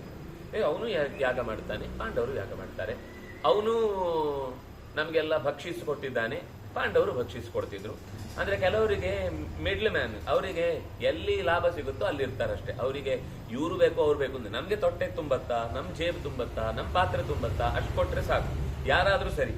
ಅವ್ರಿಗೆ ಏನು ಅಂದ್ರೆ ಇಲ್ಲಿ ಏನೇ ಆದ್ರೂ ರಾಜರಲ್ವಾ, ಕೆಲವೊಂದ್ಸರ್ತಿ ಚೂರು ತಪ್ಪು ಆಚೆ ಈಚೆ ಆಗತ್ತೆ, ಅದಕ್ಕೇನು ಎಲ್ಲದಕ್ಕೂ ವಿರೋಧ ಪಟ್ಕೊಂಡು ನಾವು ಯಾವಾಗ್ಲೂ ಯುದ್ಧದಲ್ಲೇ ಸಾಯ್ತಾ ಇರ್ಬೇಕಾ ಅಂತ ಕೆಲವರು ಬಹಳ ಶಾಂತಿವಾದಿಗಳು ಅಂತ, ಅದು ಹೆಸರು ಮಾತ್ರ ಶಾಂತಿಯಲ್ಲಿರುತ್ತೆ, ಮಾಡುವುದೆಲ್ಲ ಅಶಾಂತಿಯೇ. ಅಂಥವರು ಕೆಲವರು ಮಾಡುವವರಿದ್ದಾರೆ. ಇನ್ನು ಕೆಲವರಿಗೆ ಇವರ ಮಾತು ಕೇಳಿ ಸಜ್ಜನರಿಗೂ ಇರ್ಬೋದೇನು, ಅವನು ಪಾಪ ಮನಸ್ಸಿನಲ್ಲಿ ಒಂದು ಆರಂಭದಲ್ಲಿ ಏನು ಮಾಡಿರ್ಬೋದು, ನಾನು ಅದನ್ನ ವಿರೋಧಿಸಲ್ಲ. ಆದ್ರೆ ಆಮೇಲೆ ಎಷ್ಟೆಲ್ಲ ಒಳ್ಳೆ ಕೆಲಸಗಳನ್ನು ಮಾಡಿದ್ದಾನೆ, ಎಷ್ಟೆಲ್ಲ ಜನರಿಗೆ ನ್ಯಾಯ ಒದಗಿಸುವ ಕಾರ್ಯದಲ್ಲೆಲ್ಲ ಅದನ್ನು ತುಂಬಾ ಮಾಡ್ತಿದ್ದ. ಅಂಥದ್ದೆಲ್ಲ ಯಾರು ಪ್ರತಿಭಾಶಾಲಿಗಳು, ಯಾರು ಊರಿನಲ್ಲಿ ಪ್ರಸಿದ್ಧರು, ಅವರನ್ನೆಲ್ಲ ಕರೆದು ಸನ್ಮಾನ ಮಾಡುವುದು, ಗೌರವಿಸುವುದು, ಇದನ್ನೆಲ್ಲ ತುಂಬಾ ಮಾಡಿದ್ದಾನೆ. ಹಾಗಾಗಿ ಇದನ್ನು ಅಷ್ಟೇ ನೋಡಿದ ಜನರಿಗೆ, ಯಾಕಂದ್ರೆ ಸಭೆಯಲ್ಲಿ ನೋಡಿಲ್ಲ ಅವರು, ಸಭೆಯಲ್ಲಿ ಕೇಳಿದ್ದು, ಇದು ಕಣ್ಣಾರ ಕಂಡಿದ್ದು. ಯಾವುದು ಕಂಡಿಲ್ವೋ ಅದರ ವಿಷಯದಲ್ಲಿ ಎಷ್ಟೇ ನೀವು ಹೇಳಿ ಅದರ ಬಗ್ಗೆ ಒಂದು ಕ್ವಶನ್ ಮಾರ್ಕ್ ಇರುತ್ತೆ. ಆದ್ರೆ ಯಾವುದು ಕಂಡಿದ್ದಾರೋ ಆ ವಿಷಯದಲ್ಲಿ ಹೆಚ್ಚು ಪ್ರಮಾಣ ಇರುತ್ತೆ. ಕಂಡಿದ್ದು ಏನು ಅಂತಂದ್ರೆ ಅವನ ಇನ್ನೊಂದು ಮುಖ, ಅದು ಗೊತ್ತಿಲ್ಲ. ಯಾರು ಈ ರೀತಿ ಇನ್ನೊಂದು ಮುಖದಿಂದ ಏಷಾಮಸ್ತಿ ದ್ವಿಧಾಭಾವ, ಅವನು ಹೇಗಿದ್ದಾನೋ ಹಾಗೆ ಬಿಟ್ಟು ಇನ್ನೊಂದು ರೀತಿಯ ತನ್ನ ಮುಖವಾಡವನ್ನೇನು ತೋರಿದ್ದಾನೋ ಅದನ್ನ ಛೇತ್ಸ್ಯಾಮಿ ಸಂಶಯಂ, ಖಂಡಿತ ಅವರಲ್ಲಿರುವ ಸಂಶಯವನ್ನ ಕತ್ತರಿಸ್ತೇನೆ, ಅವರಿಗೆ ನಿಜವಾದ ದುರ್ಯೋಧನನ ಮುಖವಾಡವನ್ನ ನಾನು ತೋರಿಸ್ತೇನೆ. ಅಂದ್ರೆ ಇಲ್ಲಿಗೆ ಹೋದಾಗ ಗೊತ್ತಾಗುತ್ತೆ, ನಾವು ನ್ಯಾಯವಾಗಿ ಸಂಧಾನ ಬೇಕು ಅಂತ ಕೇಳಲಿಕ್ಕೆ ಹೋದಾಗಲೂ ಆತ ಆ ಸಂಧಾನಕ್ಕೆ ಬಗ್ಗಲಿಲ್ಲ ಅನ್ನೋದ್ರಿಂದ ಅವನಿಗೆ ನಮಗೆ ಅವನೇನು ಕೊನೆಗೆ ಹೇಳುವುದೇನು, ನಾವೆಲ್ಲ ರೆಡಿ ಇದ್ವಿ, ಅವರೇ ಯುದ್ಧಕ್ಕೆ ಬಂದ್ರು ಅಂತ ಹೇಳ್ಕೊಂಡು ತಿರುಗ್ತಾನೆ. ನಾಳೆ ನಾವು ಸಂಧಾನಕ್ಕೆ ಕಳಿಸಿದ್ವಿ ಆದ್ರೆ ಅವ್ರು ಕೇಳಲಿಲ್ಲ, ನಮ್ಮ ಪ್ರಕಾರ ಯುದ್ಧ ಅನ್ನೋದು ಒಳ್ಳೇದಲ್ಲ, ಯಾಕಂದ್ರೆ ನಿಮ್ಮಂತವರ ಸಾಮಾನ್ಯ ಜನರ ಜೀವ ಕಳ್ಕೊಳ್ಳಿಕ್ಕೆ ಅದರಿಂದ ನಾನು ಸಿಂಹಾಸನದಲ್ಲಿ ಕೂತ್ಕೊಳ್ಬೇಕು ನನಗೇನು ಆಸೆ ಇಲ್ಲ ಅಂತೆಲ್ಲ ಭಾಷಣ ಹೊಡಿತಾನೆ ಮೇಲೆ. ಹಾಗಾಗಿ ಅವರೆಲ್ಲರ ಸಂದೇಹವನ್ನ ಪರಿಹರಿಸುವುದಕ್ಕೋಸ್ಕರವಾದ್ರೂ ಕೂಡ ನಾನು ಖಂಡಿತ ಸರ್ವಲೋಕಸ್ಯ ಸಂಶಯಂ ಛೇತ್ಸ್ಯಾಮಿ, ಎಲ್ಲರಿಗಿರುವ ಸಂದೇಹಗಳನ್ನು ಕಳೆಯುವುದಕ್ಕೋಸ್ಕರ ಆದ್ರೂ ಹೋಗ್ತೇನೆ. ಮಧ್ಯೆ ರಾಜ್ಞಾಂ ಅಹಂ ತತ್ರ ಪ್ರಾತಿಪೌರಿಕ ಪೌರುಷಿಕಾನ್ ಗುಣಾನ್ ತವ ಸಂಕೀರ್ತಯಿಷ್ಯಾಮಿ ಯೇ ಚ ತಸ್ಯ ವ್ಯತಿಕ್ರಮಾಃ.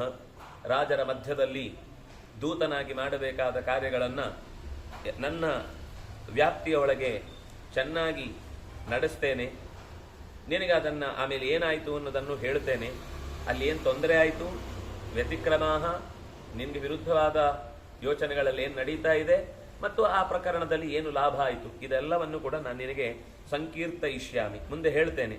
ಗುರುವತಸ್ತತ್ರ ಮೇ ವಾಕ್ಯಂ ಧರ್ಮಾರ್ಥ ಸಹಿತಂ ಹಿತಂ ನಿಶಮ್ಯ ಪಾರ್ಥಿವಾ ಸರ್ವೇ ನಾನಾ ಜನಪದೇಶ್ವರಾಃ ತ್ವಯಿ ಸಂಪ್ರತಿಪತ್ಸ್ಯಂತೆ ಧರ್ಮಾತ್ಮ ಸತ್ಯವಾಗಿತಿ ತಸ್ಮಿನ್ ಚ ಅಧಿಗಮಿಷ್ಯಂತಿ ಯಥಾ ಲೋಭಾದ್ ಅವರ್ತತ. ನಾನು ಆ ಸಭೆಯಲ್ಲಿ ಧರ್ಮಾರ್ಥ ಸಹಿತವಾದ ಎಲ್ಲರಿಗೂ ಹಿತವಾಗುವ ಒಂದು ಮಾತಿನ ಉಪನ್ಯಾಸದ ಮಾಲಿಕೆಯನ್ನು ಅಲ್ಲಿ ಇಡ್ತೇನೆ. ಅಂದ್ರೆ ನಾನು ಹೇಳಬೇಕಾದ್ದನ್ನು ಹೇಳುತ್ತೇನೆ. ಇದನ್ನ ಅವನ ಪರಿಸರದಲ್ಲಿರುವ ಎಲ್ಲ ರಾಜರು ಕೇಳಿಸಿಕೊಳ್ತಾರೆ. ಆಗ ಸ್ಪಷ್ಟವಾಗಿ ನಿನ್ನ ಅಭಿಪ್ರಾಯ ಏನು, ನಿನ್ನ ಪ್ರಾಮಾಣಿಕತೆ ಏನು, ನೀನು ಧರ್ಮದಲ್ಲಿ ನಡಿಲಿಕ್ಕೋಸ್ಕರ ಯಾವ ರೀತಿಯ ಪ್ರಯತ್ನವನ್ನ ಮಾಡಿದ್ದಿ ಅನ್ನೋದನ್ನ ಅವರೆಲ್ಲ ತಿಳ್ಕೊಳ್ತಾರೆ. ಸಂಪ್ರತಿಪತ್ಸ್ಯಂತೆ, ಅವರು ಸರಿಯಾಗಿ ಅರ್ಥ ಮಾಡಿಕೊಳ್ತಾರೆ. ಆಮೇಲೆ ಈ ನೀನು ಸತ್ಯವಾಕು ಧರ್ಮಾತ್ಮ ಇತ್ಯಾದಿಗಳೆಲ್ಲ ನಿನ್ನ ನಡೆಯ ಪರಿಚಯವನ್ನು ಮಾಡಿಕೊಟ್ಟಾಗ್ಲೇ ಗೊತ್ತಾಗುತ್ತೆ. ಅದೇ ಹೊತ್ತಿಗೆ ಅದಕ್ಕೆ ಅವನು ವ್ಯತಿರಿಕ್ತವಾಗಿ ಅವನ ಪ್ರತಿಕ್ರಿಯೆ ಇರುತ್ತಲ್ವಾ, ಅದರಿಂದ ಅವನ ತಪ್ಪುಗಳು ಕೂಡ ಸಾರ್ವಜನಿಕವಾಗಿ ಎಲ್ಲರ ಮುಂದೆ ಗೊತ್ತಾಗುತ್ತೆ. ಯಾಕಂದ್ರೆ ಅಲ್ಲಿ ಅವನಿಗೆ ಈಗಾಗಲೇ ಯಾರ್ಯಾರ ಸಹಾಯ ಬೇಕೋ ಅವರನ್ನೆಲ್ಲ ಕರೆಸಿಟ್ಕೊಂಡಿದ್ದಾನೆ. ಅವ್ರ ಮುಂದೆನೆ ಪಾಂಡವರ ವಿರುದ್ಧ ನಾವು ನಿಲ್ತಾ ಇದ್ದೇವೆ ಅಂದ್ರೆ ನಾವು ಸರಿ ಇದ್ದೀವಾ ಅಂತ ಅವರಿಗೆ ಪ್ರಶ್ನೆ ಬರುವ ಹಾಗೆ ನಾನಲ್ಲಿ ಮಾತಾಡ್ತೇನೆ. ಕೌರವರಿಗೆ ಸಹಾಯಕ್ಕೆ ಬರುವ ರಾಜರಿಗೆಲ್ಲ ನಾವು ಸರಿಯಾದ ದಿಕ್ಕಿನಲ್ಲಿ ಇದ್ದೇವೋ ಅನ್ನುವ ಅವರ ಯೋಚನೆಗೆ ನಾನು ಸರಿಯಾದ ಆಹಾರವನ್ನು ಕೊಡ್ತೇನೆ. ಅಷ್ಟೇ ಅಲ್ಲ, ಗರ್ಹಯಿಷ್ಯಾಮಿ ಚೈವೈನಂ ಪೌರಜಾನಪದೇಶ್ವಪಿ ವೃದ್ಧ ಬಾಲಾನುಪಾದಾಯ ಚಾತುರ್ವರ್ಣೇ ಸಮಾಗತೆ. ಇಡೀ ರಾಜ್ಯದಲ್ಲಿ ಬಾಲರಿಂದ ಹಿಡಿದು ವೃದ್ಧರ ತನಕದ ಎಲ್ಲರಿಗೂ ಕೂಡ ಪೌರ ಜಾನಪದಾನ್, ಗ್ರಾಮೀಣ ಜನರು ಪೇಟೆಯ ಜನರು.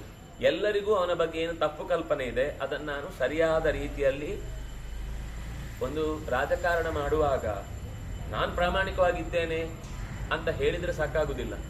ನನ್ನ ಪ್ರಾಮಾಣಿಕತೆಯ ವಿಷಯದಲ್ಲಿ ಜನರಿಗೆ ಅದರ ಅರಿವು ಬರಬೇಕು. ಹಾಗೆ ಅಲ್ಲಿ ತನಕ ಅದನ್ನು ಮುಟ್ಟಿಸುವ ಕೆಲಸ ಮಾಡಬೇಕು. ನಾವೇನಿದ್ರೆ ನಾವೆಲ್ಲ ತುಂಬಾ ಒಳ್ಳೆ ಕೆಲಸ ಮಾಡ್ತೇವೆ, ಆದ್ರೂ ನಮ್ಮ ಜನ ಆಯ್ಕೆ ಮಾಡುವುದಿಲ್ಲ ಅಂತ ಹೇಳಿದ್ರೆ ಉಪಯೋಗ ಇಲ್ಲ. ನಮ್ಗೇನು ಕೆಲಸ ಆಗಿದೆ ಅದರಿಂದ ಯಾರು ಫಲಾನುಭವಿಗಳು, ಅದು ಎಷ್ಟು ಜನಕ್ಕೆ ಉಪಯೋಗ ಆಗ್ತಾ ಇದೆ, ಇದು ಹೀಗೆ ನಡೆದ್ರೆ ಇನ್ನೆಷ್ಟು ದಿವಸಕ್ಕೆ ಏನೇನು ಫಲಗಳನ್ನು ಕೊಡುತ್ತೆ, ಇಷ್ಟೂ ಸಂಗತಿಯನ್ನ ಒಬ್ಬ ಸಾಮಾನ್ಯ ಶಾಲೆಗೆ ಹೋಗದೇ ಇದ್ರು ಅಥವಾ ಶಿಕ್ಷಣ ಸಿಗದೇ ಇದ್ರು ಅವನಿಗೂ ಗೊತ್ತಾಗಬೇಕು. ಅಷ್ಟರ ಮಟ್ಟಕ್ಕೆ ನಾವು ಇಳಿಬೇಕು ಕೆಳಗೆ. ಕೃಷ್ಣ ಹೇಳ್ತಾನೆ, ಪೌರಜಾನಪದೇಶು, ನಾನು ಅವನು ಮಾಡಿದ ಅನ್ಯಾಯ, ನಿಮಗಾದ ಅನ್ಯಾಯ, ನಿಮಗೆ ತೊಂದರೆ ಮಾಡಿದ ರೀತಿ ಮತ್ತು ಅವನು ವರ್ತಿಸಿದ ರೀತಿ ಎರಡನ್ನೂ ಕೂಡ ಜನರ ಮುಂದೆ ತಂದಿಡ್ತೇನೆ. ವೃದ್ಧರಿಗೂ ಹೇಳ್ತೇನೆ, ಬಾಲರಿಗೂ ಹೇಳ್ತೇನೆ.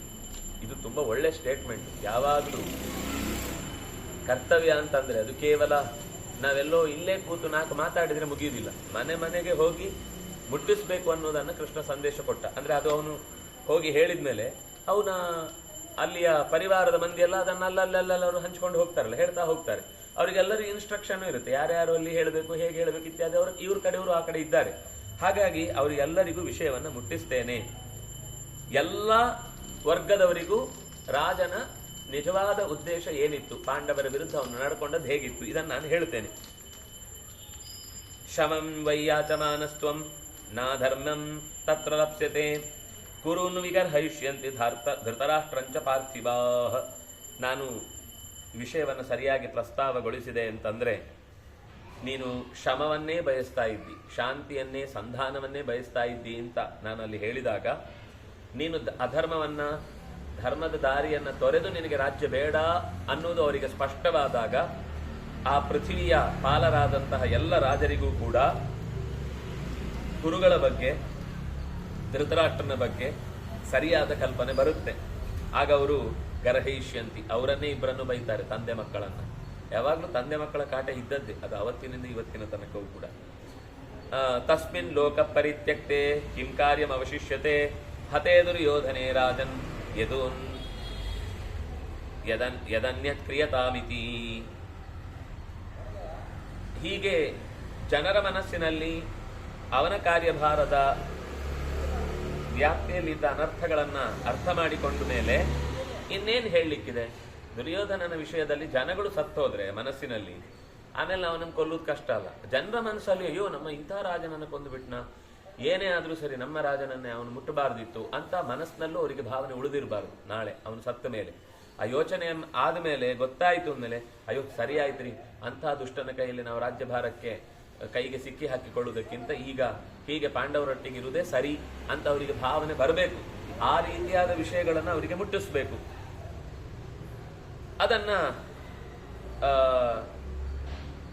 ನಾನು ಮಾಡ್ತೇನೆ. ಇನ್ನೇನ್ ಮಾಡಬೇಕು? ತತ್ ಕಿಮನ್ಯತ್ ಕ್ರಿಯತಾಮಿತಿ ಯಾತ್ವಾಚಾಹಂ ಕುರುನ್ ಸರ್ವಾನ್ ಯುಷ್ಮದರ್ಥಂ ಅಹಾಪಯನ್. ನಿಮ್ಗೆ ಸಿಗಬೇಕಾದ ಪ್ರಯೋಜನವನ್ನು ಯಾವುದನ್ನು ನಾನು ಹಾಳು ಮಾಡಲ್ಲ. ಯತಿಷ್ಯೆ ಪ್ರಶಮಂ ಕರ್ತು, ನಾನು ಯುದ್ಧ ತಡೆಯುವುದೇ ಖಂಡಿತ ಯೋಚನೆ ಮಾಡ್ತೇನೆ. ನನಗೆ ಕಾಲ್ ಕೆದರ್ಕೊಂಡು ಯುದ್ಧ ಬೇಕು ಅಂತ ನಾನು ಹೋಗ್ತಾ ಇಲ್ಲ. ಲಕ್ಷ್ಯ ಈಶ್ಯತೆ ಚೇಷ್ಟಿತಂ, ಆದರೆ ನನ್ನ ಪ್ರತಿಯೊಂದು ಚಟುವಟಿಕೆಯಲ್ಲೂ ಕೂಡ ಎಚ್ಚರ ವಹಿಸಿಯೇ ನಾನು ಆ ಕಾರ್ಯವನ್ನು ಮಾಡ್ತೇನೆ.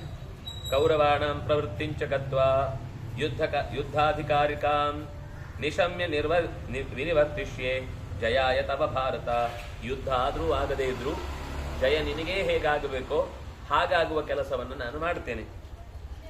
ಕೌರವರ ಪ್ರವೃತ್ತಿ ಇದರಿಂದ ಲೋಕಕ್ಕೆ ಗೊತ್ತಾಗುತ್ತೆ.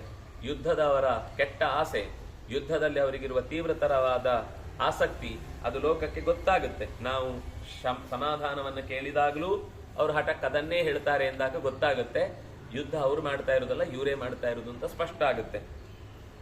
ನಿಮಿತ್ತಾನಿ ಹಿ ಸರ್ವಾಣಿ ತಥಾ ಪ್ರಾದುರ್ಭವಂತಿ ಮೇ.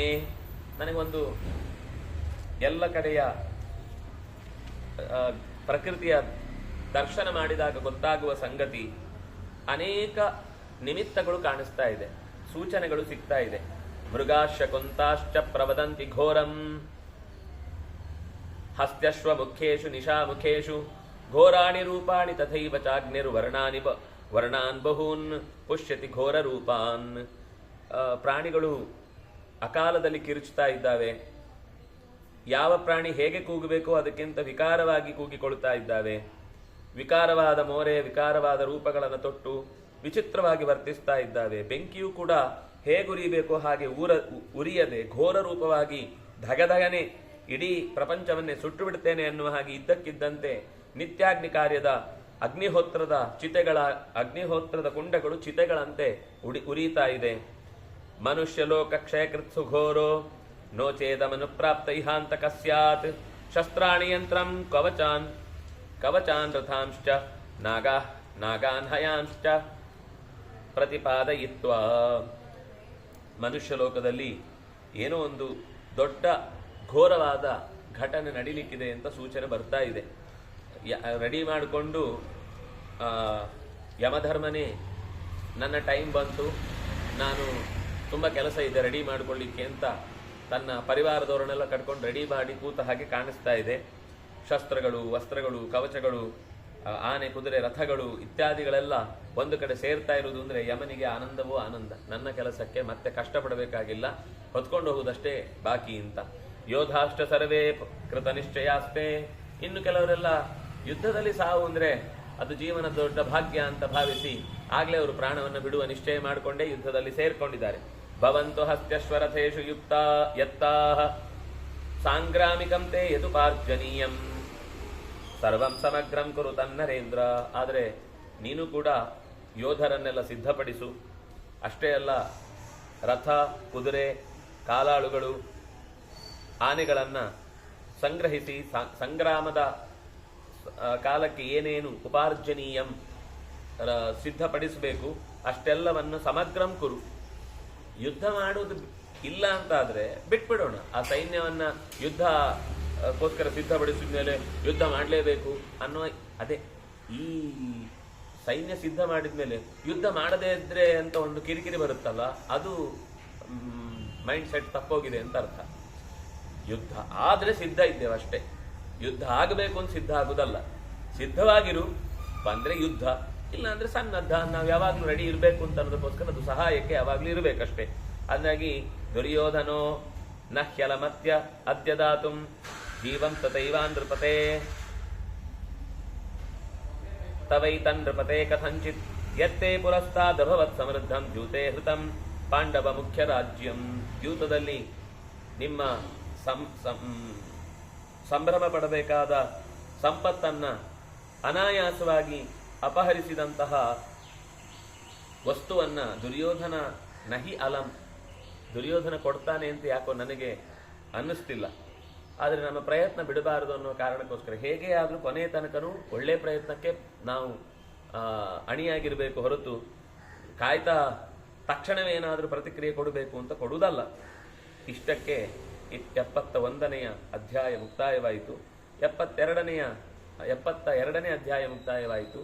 73ನೇ ಅಧ್ಯಾಯದಲ್ಲಿ ಭೀಮಸೇನ ಮತ್ತೆ ಕೃಷ್ಣನ ಹತ್ರ ಮಾತಾಡ್ತಾನೆ. ಭೀಮ ಉವಾಚ ಯಥಾ ಯಥೈವ ಶಾಂತಿ ಸ್ಯಾತ್ ಕುರುಣಾಂ ಮಧುಸೂದನ ತಥಾ ತಥೈವ ಭಾಷೇತಾಃ ಮಾಸ್ಮ ಯುಧ್ಯೇತ ಭೀಷಯೇಃ. ಕೃಷ್ಣ, ಕುರುಣಾಂ ಶಾಂತಿ ಯಥಾ ಯಥೈವ ಸ್ಯಾತ್. ಕುರುಗಳ ನಡುವೆ ಖಂಡಿತ ಭಿನ್ನಾಭಿಪ್ರಾಯದ ಕೆಚ್ಚು ಯಾರೋ ಒಬ್ಬರಿಗೆ ಹುಚ್ಚು ಹಿಡಿದಿದೆ ಅಂತ ಎಲ್ಲರೂ ಕೂಡ ಕಿಚ್ಚಿನಲ್ಲಿ ಸಾಯುವುದು ಬೇಡ. ಅದರಿಂದಾಗಿ ಅವನು ಹೇಗೆ ರೇಗದಂತೆ ಇರ್ಲಿಕ್ಕೆ ಏನು ಮಾತಾಡಬೇಕೋ ಆ ರೀತಿಯ ಮಾತಾಡು.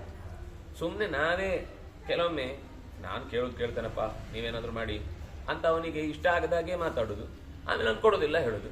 ನೋಡಿ, ನಾನು ಹೋಗಿ ಕೇಳಿದ್ದೇನೆ, ಅವನು ಕೊಡೋದಿಲ್ಲ ಹೇಳಿದ್ದು. ಹಾಗೆ ಆಗೋದು ಬೇಡ. ನೀವು ಮಾತಾಡುವಾಗ ಅವನು ಅಗ್ರೆಸಿವ್ ಆಗದಂತೆ ಹೇಗೆ ಶಾಂತಿಯಿಂದ ಮಾತಾಡಬೇಕೋ ಹಾಗೆ ಮಾತಾಡುವುದಾಗ್ಲಿ. ಹೆದರಿಸ್ಬೇಡ ಅವನನ್ನು, ಯುದ್ಧದ ಭಯವನ್ನು ಹುಟ್ಟಿಸ್ಬೇಡ. ನೋಡು, ಯುದ್ಧ ಆದ್ರೆ ಹಾಗೆ ಮಾಡ್ಬಿಡ್ತೀವಿ, ಹೀಗೆ ಮಾಡ್ಬಿಡ್ತೀವಿ, ಅಲ್ಲ ಅವನಿಗೂ ಕಿಚ್ಚು ಬರುತ್ತೆ. ನಮ್ದೇನು ಕಮ್ಮಿ, ನಾವು ಯುದ್ಧ ಮಾಡ್ತೇವೆ ಅಂತ. ಯುದ್ಧದ ಪ್ರಸ್ತಾವವೇ ಬೇಡ, ಶಾಂತಿಯೇ ಪ್ರಧಾನ ವಿಷಯ ಅನ್ನುವ ಹಾಗೇನೆ ಮಾತಾಡ್ಲಿ. ಅಮರ್ಷಿ, ಯಾಕೆಂದ್ರೆ ನಾನು ನಿನ್ನ ಬಗ್ಗೆನೂ ಹೇಳ್ತಿಲ್ಲ, ನಮ್ಮ ಅಣ್ಣನ ಬಗ್ಗೆನೂ ಹೇಳ್ತಿಲ್ಲ, ನಾನು ದುರ್ಯೋಧನನ ಬಗ್ಗೆ ಗೊತ್ತು ನನಗೆ. ಅಮರ್ಷಿ, ಅವನು ಯಾವುದನ್ನು ಸಹಿಸುವುದಿಲ್ಲ.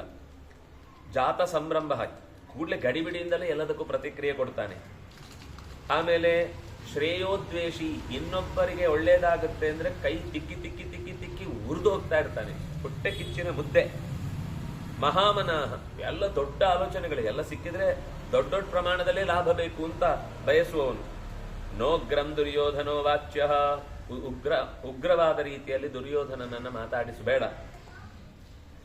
ಸಾಮ್ನೇ ನೈವಂ ಸಮಾಚರೇ, ಸಮಾಧಾನದಿಂದ ಅವನನ್ನ ತಾನ್ಪುಟ ಅದು ಹಾಗೆ ಇದು ಹೀಗೆ ಅಂತ ಮಕ್ಕಳನ್ನ ಪೂತಾರ ಮಾಡಿದಂತೆಯೇ ಅವನನ್ನು ಸಮಾಧಾನದಿಂದ ನಡೆಸ್ಕೋ. ಪ್ರಕೃತ್ಯಾಪಾಪಸತ್ವಶ್ಚ, ಅವನು ಸ್ವಭಾವದಿಂದಲೇ ಇನ್ನೊಬ್ಬರಿಗೆ ಹಾನಿ ಮಾಡುವುದೇ ಅವನ ಹುಟ್ಟಿನ ನೇಚರ್, ಅವನ ಬದುಕಿನ ಸಹಜ ಎಲ್ಲಾ ಸಂದರ್ಭದಲ್ಲೂ ತೋರಿದ ರೀತಿ. ತುಲ್ಯ ಚೇತಾಸ್ತು ದಸ್ಯುಭಿಹಿ, ಅವನು ಯಾವಾಗ್ಲೂ ತಾನ್ ಕಳ್ಳ ಪರರನ್ನು ನಂಬ ಅನ್ನುವ ಹಾಗೆ ಎಲ್ಲರನ್ನು ಕಳ್ಳತನದಲ್ಲೇ ನೋಡ್ತಿರ್ತಾನೆ. ಅವ್ರು ಏನಾದ್ರೂ ಮೋಸ ಮಾಡಿದ್ರೆ ಅವ್ರು ಯಾಕೆ ಹೀಗೆ ಮಾಡ್ತಿದ್ದಾರೆ, ಅವ್ರ ಪಾಡಿಗೆ ಬಂದು ಏನೋ ಕೊಟ್ಟು ಹೋಗ್ತಾರೆ. ಕೊಡುವಾಗ ಅವರಿಗೆ ಹೋಗುವಾಗ ಬಾಗಿಲು ತಾಕ್ತು, ಅದ್ಯಾಕೆ ಬಾಗಿಲು ತಾಕಿಸ್ಕೊಂಡು ಹೋದ, ಏನೋ ಬಹುಶಃ ಗುರುತು ಬಿಟ್ಟು ಹೋಗಿದ್ದಾನೆ ಅನ್ಸುತ್ತೆ, ನೆಕ್ಸ್ಟ್ ಅವರಿಗೆ ಬಂದಾಗ ಈ ಬಾಗಿಲು ಹತ್ರನೇ ನಾನು ಬಂದದ್ದು ಅಂತ ಹೇಳಿಕ್ಕೋ ಅಂತ ಹುಚ್ಚು ಯೋಚನೆಗಳಿಂದ ಇನ್ನೊಬ್ಬರನ್ನ ಯಾವಾಗಲೂ ಕಳ್ಳನಂತೆಯೇ ನೋಡುವ ಸ್ವಭಾವದವನು. ಪ್ರಕೃತ್ಯ ಐಶ್ವರ್ಯ ಮದ ಮತ್ತಸ್ಯ, ಐಶ್ವರ್ಯದ ಮದ ತುಂಬಿಕೊಂಡಿದೆ. ಕೃತ ವೈರಶ್ಚ ಪಾಂಡವೈಹಿ, ಪಾಂಡವರಲ್ಲಿ ತೀವ್ರವಾದ ವೈರ ದ್ವೇಷ ಇಟ್ಕೊಂಡಿದ್ದಾನೆ. ಅದೀರ್ಘದರ್ಶಿ, ಮುಂದೇನಾಗತ್ತೆ ಅಂತ ಪರಿಣಾಮ ಯೋಚನೆ ಮಾಡಲ್ಲ. ನಿಷ್ಠುರಿ, ತಾನು ಭಾರಿ ಏನು ಹೇಳ್ತೇವೋ ಅದನ್ನು ಡೈರೆಕ್ಟ್ ಹೇಳ್ತೇವೆ ಅಂತ, ಮುಖಕ್ಕೆ ಹೇಳ್ತೇವೆ ಅಂತ ಹೇಳುವುದಷ್ಟೇ.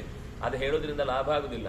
ನಾವು ಸ್ಟ್ರೈಟ್ ಫಾರ್ವರ್ಡ್ನೆಸ್ ಅನ್ನೋದು ಒಂದು ದೊಡ್ಡ, ಎಲ್ಲಾ ಕಾಲಕ್ಕೂ ಸಮಾನವಾಗಿ ಒಳ್ಳೆ ಗುಣ ಅಂತ ಆಗುದಿಲ್ಲ. ಕೆಲವೊಂದ್ಸರ್ತಿ ಸಮಾಧಾನದಿಂದ ಹೇಳಿದ್ರೆ ದೊಡ್ಡ ಅನ್ಯಾಯ ತಪ್ಪಿಸ್ಲಿಕ್ಕಾಗುವಾಗ ನಿಧಾನಕ್ಕೆ ಹೇಳಿ ಅದನ್ನು ಸರಿಪಡಿಸಬೇಕು ಹೊರತು ನಾನು ಎಲ್ಲವನ್ನು ಮುಖಕ್ಕೆ ನೇರಕ್ಕೆ ಒಗೆದು ಹೇಳ್ತೇನೆ ಅಂತ ಹೇಳಿದ್ರೆ, ಆ ಒಗೆದು ಹೇಳಿದ ಕಾರಣಕ್ಕೆ ದೇಶಗಳೇ ಸುಟ್ಟು ಹೋಗುವ ಪ್ರಸಂಗ ಬರುತ್ತೆ ಅಂದ್ರೆ ಅದೇ ತಪ್ಪು.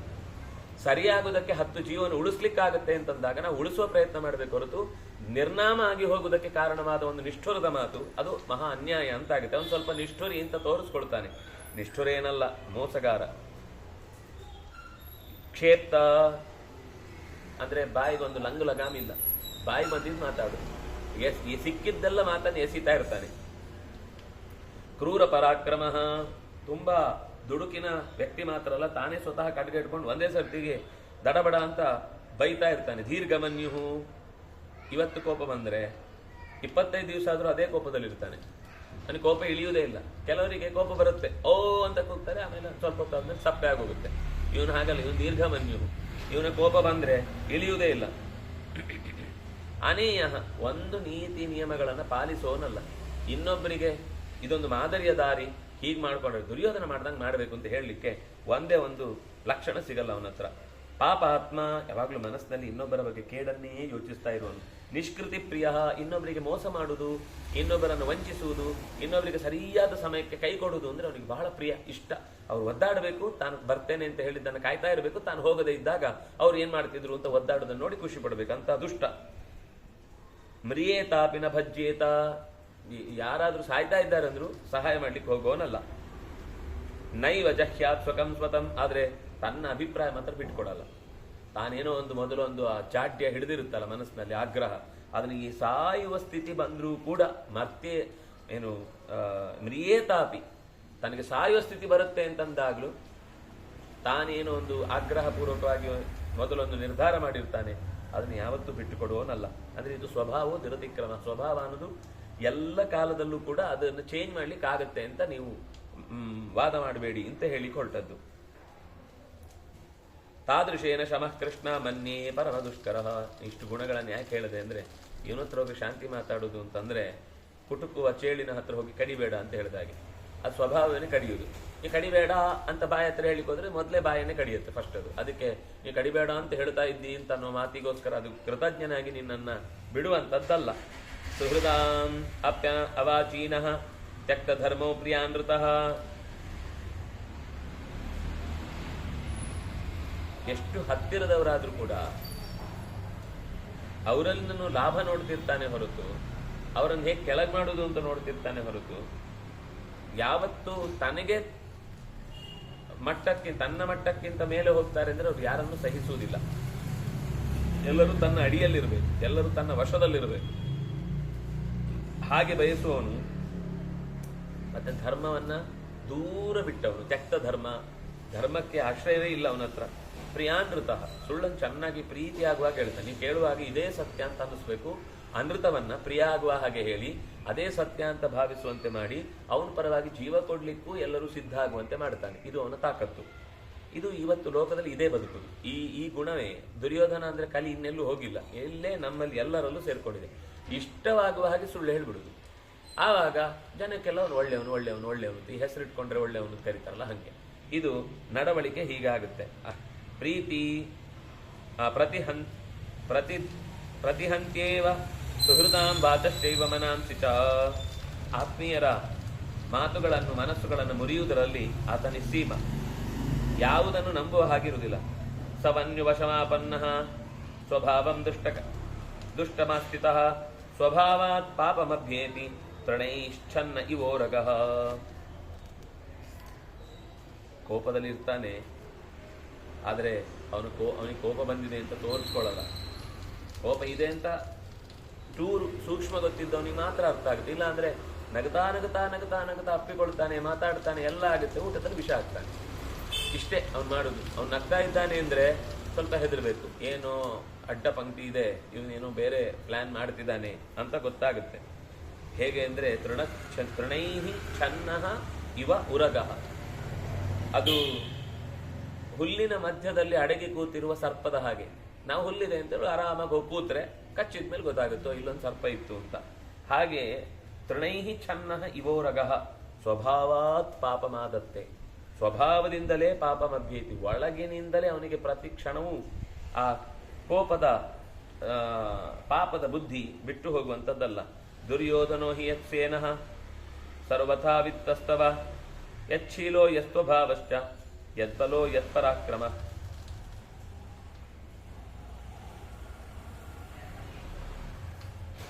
ಯಚ್ಛೀಲಃ ಯತ್ಸ್ವಭಾವಶ್ಚ ಯದ್ಬಲೋ ಯತ್ಪರಾಕ್ರಮ. ದುರ್ಯೋಧನ ಎಂಥ ಸ್ವಭಾವದವನು, ಎಂಥ ನಡತೆಯವನು, ಎಷ್ಟು ಬಲ ಅವನ ಹತ್ರ ಇದೆ, ಎಷ್ಟು ಯುದ್ಧದಲ್ಲಿ ಕಾಲು ಹಿಂದೆ ತೆಗಿತಾನೆ ಅಥವಾ ಮುಂದೆ ಹಾಕ್ತಾನೆ, ಇದೆಲ್ಲ ನಿನಗೆ ಸರ್ವತಾ ವಿದಿತಸ್ತವ, ಇದೆಲ್ಲ ನಿನ್ಗೆ ಚೆನ್ನಾಗಿ ಗೊತ್ತಿದೆ. ಪುರಾ ಪ್ರಸನ್ನ ಕುರವಃ. ಹಿಂದೆ ನಮ್ಮ ಜೊತೆಗೆ ದೊಡ್ಡಪ್ಪನ ಆಧಿಪತ್ಯದಲ್ಲಿರುವಾಗ ಎಲ್ಲರೂ ಚೆನ್ನಾಗೇ ಇದ್ವಿ ಅಣ್ಣ ತಮ್ಮಂದ್ರ ರೀತಿಯಲ್ಲಿ.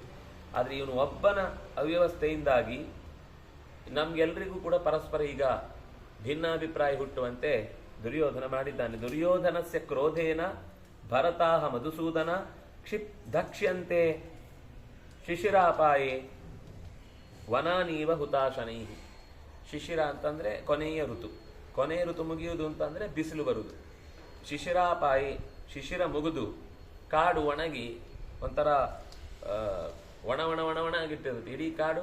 ಸುಮ್ಮನೆ ಒಂದು ಕಡೆಗೆ ಕಡ್ಡಿಗಿರಿ ಹಾಕಿದ್ರೆ ಅದರ ಹುಲ್ಲು ಇಡೀ ಕಾಡನ್ನ ಲಕ್ಷಗಟ್ಟಲೆ ಯೋಜನೆಗಳಷ್ಟು ದೂರಕ್ಕೆ ಟಚ್ ಇದ್ದಷ್ಟು, ಎಲ್ಲಿಗೆ ಎಷ್ಟೆಷ್ಟು ಕಾಡು ಒಂದಕ್ಕೊಂದು ಟಚ್ ಇರುತ್ತೋ ಅದಕ್ಕೋಸ್ಕರ ಮಧ್ಯದಲ್ಲೆಲ್ಲ ಹೊಂಡ ತೆಗೆದು. ಯಾಕೆಂದ್ರೆ ಕಾಡಿನಲ್ಲಿ ಮಧ್ಯದಲ್ಲಿ ಅಕಸ್ಮಾತ್ ಎಲ್ಲಿಯಾದ್ರೂ ಒಂಚೂರು ಕಾಡಿಗೆ ಹತ್ತಿದ್ರು ಆ ಹೊಂಡದ ಮಧ್ಯದಿಂದ ಆಚೆಗಿರುವ ಕಾಡು ಸುಡಲ್ಲ. ಮಧ್ಯದಲ್ಲಿ ಒಂದಿಷ್ಟು ಗ್ಯಾಪ್ ಇಟ್ಟಿರ್ತಾರೆ, ಒಂದು ದೊಡ್ಡ ಕಡಿಮೆ ತೆಗೆದಿರ್ತಾರೆ, ಅದರಲ್ಲಿ ಇಳ್ಕೊಂಡು ಹೋಗ್ಬೇಕು ಯಾವಾಗಲೂ ಹೋಗುವಾಗ ಕಾಡಲ್ಲಿ. ಯಾಕೆಂದ್ರೆ ಈ ಕಾಡಿಗೆ ಬೆಂಕಿ ಬಿದ್ರು ಅದು ಇಲ್ಲಿಂದ ಇಲ್ಲಿಗೆ ಶಿಫ್ಟ್ ಆಗಬಾರ್ದು ಅಂತ. ಹಾಗೆ ಈ ದುರ್ಯೋಧನ ಒಂದು ಹುಲ್ಲಿಗೆ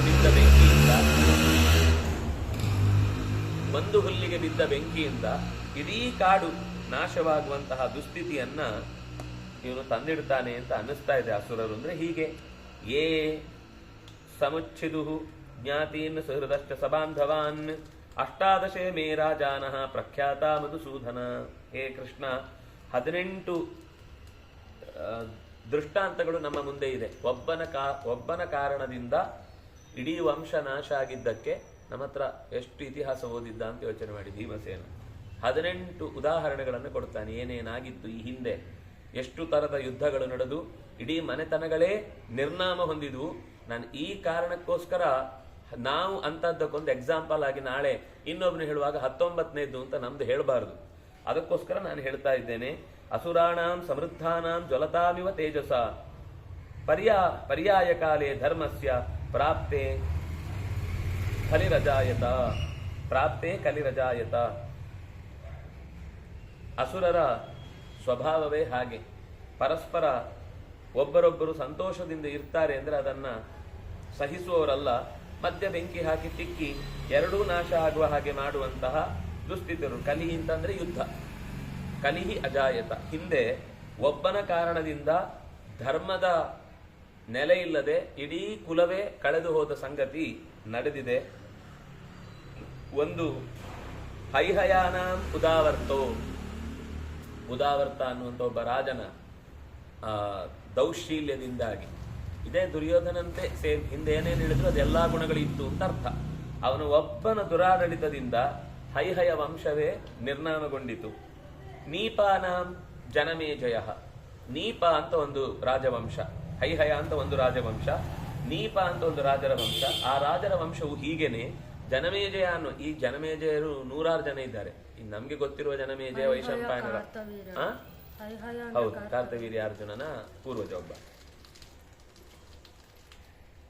ಅಲ್ಲಿ ಜನಮೇಜಯ ಅನ್ನೋನು ಆ ದುಷ್ಟ ಬುದ್ಧಿಯಿಂದ ಪ್ರಜಾಕ್ಷೇಮವನ್ನು ನೋಡಿಕೊಳ್ಳುವುದರ ಬದಲು ಯುದ್ಧಕ್ಕೆ ಕೈ ಹಾಕಿ ಇಡೀ ನೀಪ ವಂಶವೇ ನಾಶವಾಯಿತು. ಇನ್ನೊಂದು ತಾಲಜಂಘ ಅಂತ ವಂಶ ಇದೆ. ಆ ವಂಶದಲ್ಲಿ ಬಹುಲ ಅಂತ ಒಬ್ಬ ಇಂಥದ್ದೇ ಒಬ್ಬ ದುರ್ಯೋಧನಂತ ದುಷ್ಟ ರಾಜ ಬಂದು ಇಡೀ ತನ್ನ ಕುಲವನ್ನೇ ಪರಸ್ಪರ ಕಾದಾಟದಿಂದ ಕಳ್ಕೊಂಡ. ಕೃಭೀಣಾಂ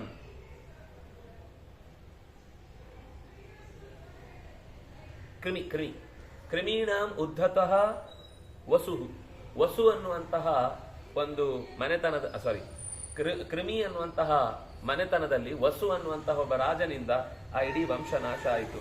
ಅಜಬಿಂದು ಸುವೀರಾಣ, ಸುವೀರ ಅಂತ ಒಂದು ವಂಶ, ಅಲ್ಲಿ ಒಬ್ಬ ಅಜಬಿಂದು ಅನ್ನೋನು ಇದೇ ತರ ದೌಷ್ಟ್ಯದಿಂದ ತನ್ನ ಪರಿವಾರವನ್ನು ಕಳ್ಕೊಂಡ, ತನ್ನ ಇಡೀ ಕುಲವನ್ನೇ ಹಾಳು ಮಾಡಿಕೊಂಡ. ಸುರಾಷ್ಟ್ರರಲ್ಲಿ ಋಷರ್ಧಿಕ ಅಂತ ಒಬ್ಬ ಇದ್ದ ರಾಜ. ಇನ್ನು ಅಕ್ಕಜ ಅಂತ ಒಬ್ಬ, ಬಲೀಹ ಅಂತ ಒಂದು ವಂಶ. ಆ ಬಲೀಹ ವಂಶದ ಸಮಗ್ರ ಜನಗಳು, ತನ್ನ ಬಂಧು ಬಾಂಧವರು ಎಲ್ಲರೂ ಯುದ್ಧದಲ್ಲಿ ಸತ್ತು ಹೋಗುವಂತಾಯಿತು.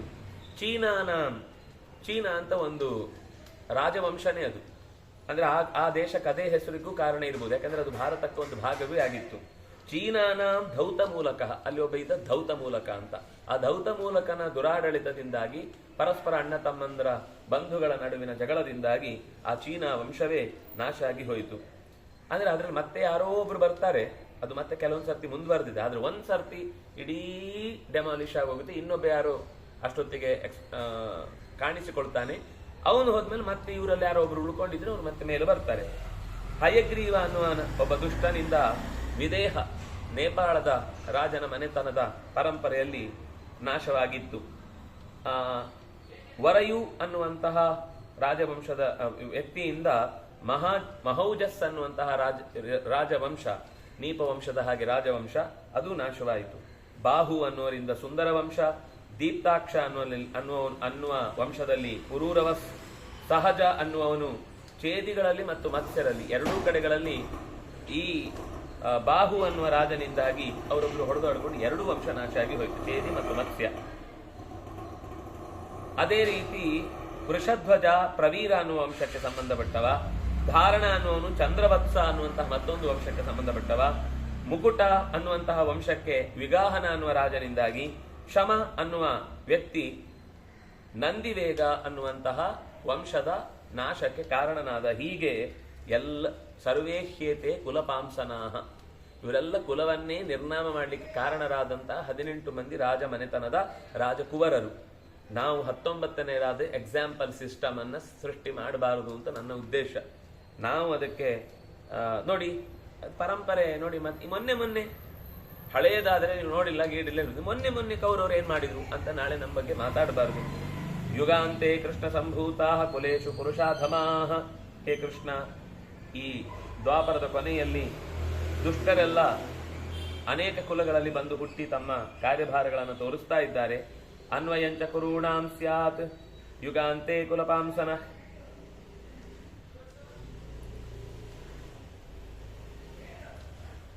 ಕುರುಗಳ ವಿಷಯದಲ್ಲಿ ಈ ಯುಗದ ಕೊನೆಯಲ್ಲಿ ಆಗುವ ಈ ದುಸ್ಥಿತಿಯಿಂದ ನಾವು ಮಹಾ ಹೋರಾಟಕ್ಕೆ ನಾಂದಿ ಹಾಡಿ ನಮ್ಮ ಸಾವಿಗೆ ನಾವೇ ಕಾರಣರಾಗಬಾರದು ಅಂತ ಅನ್ನೋದು ನನ್ನ ಉದ್ದೇಶ.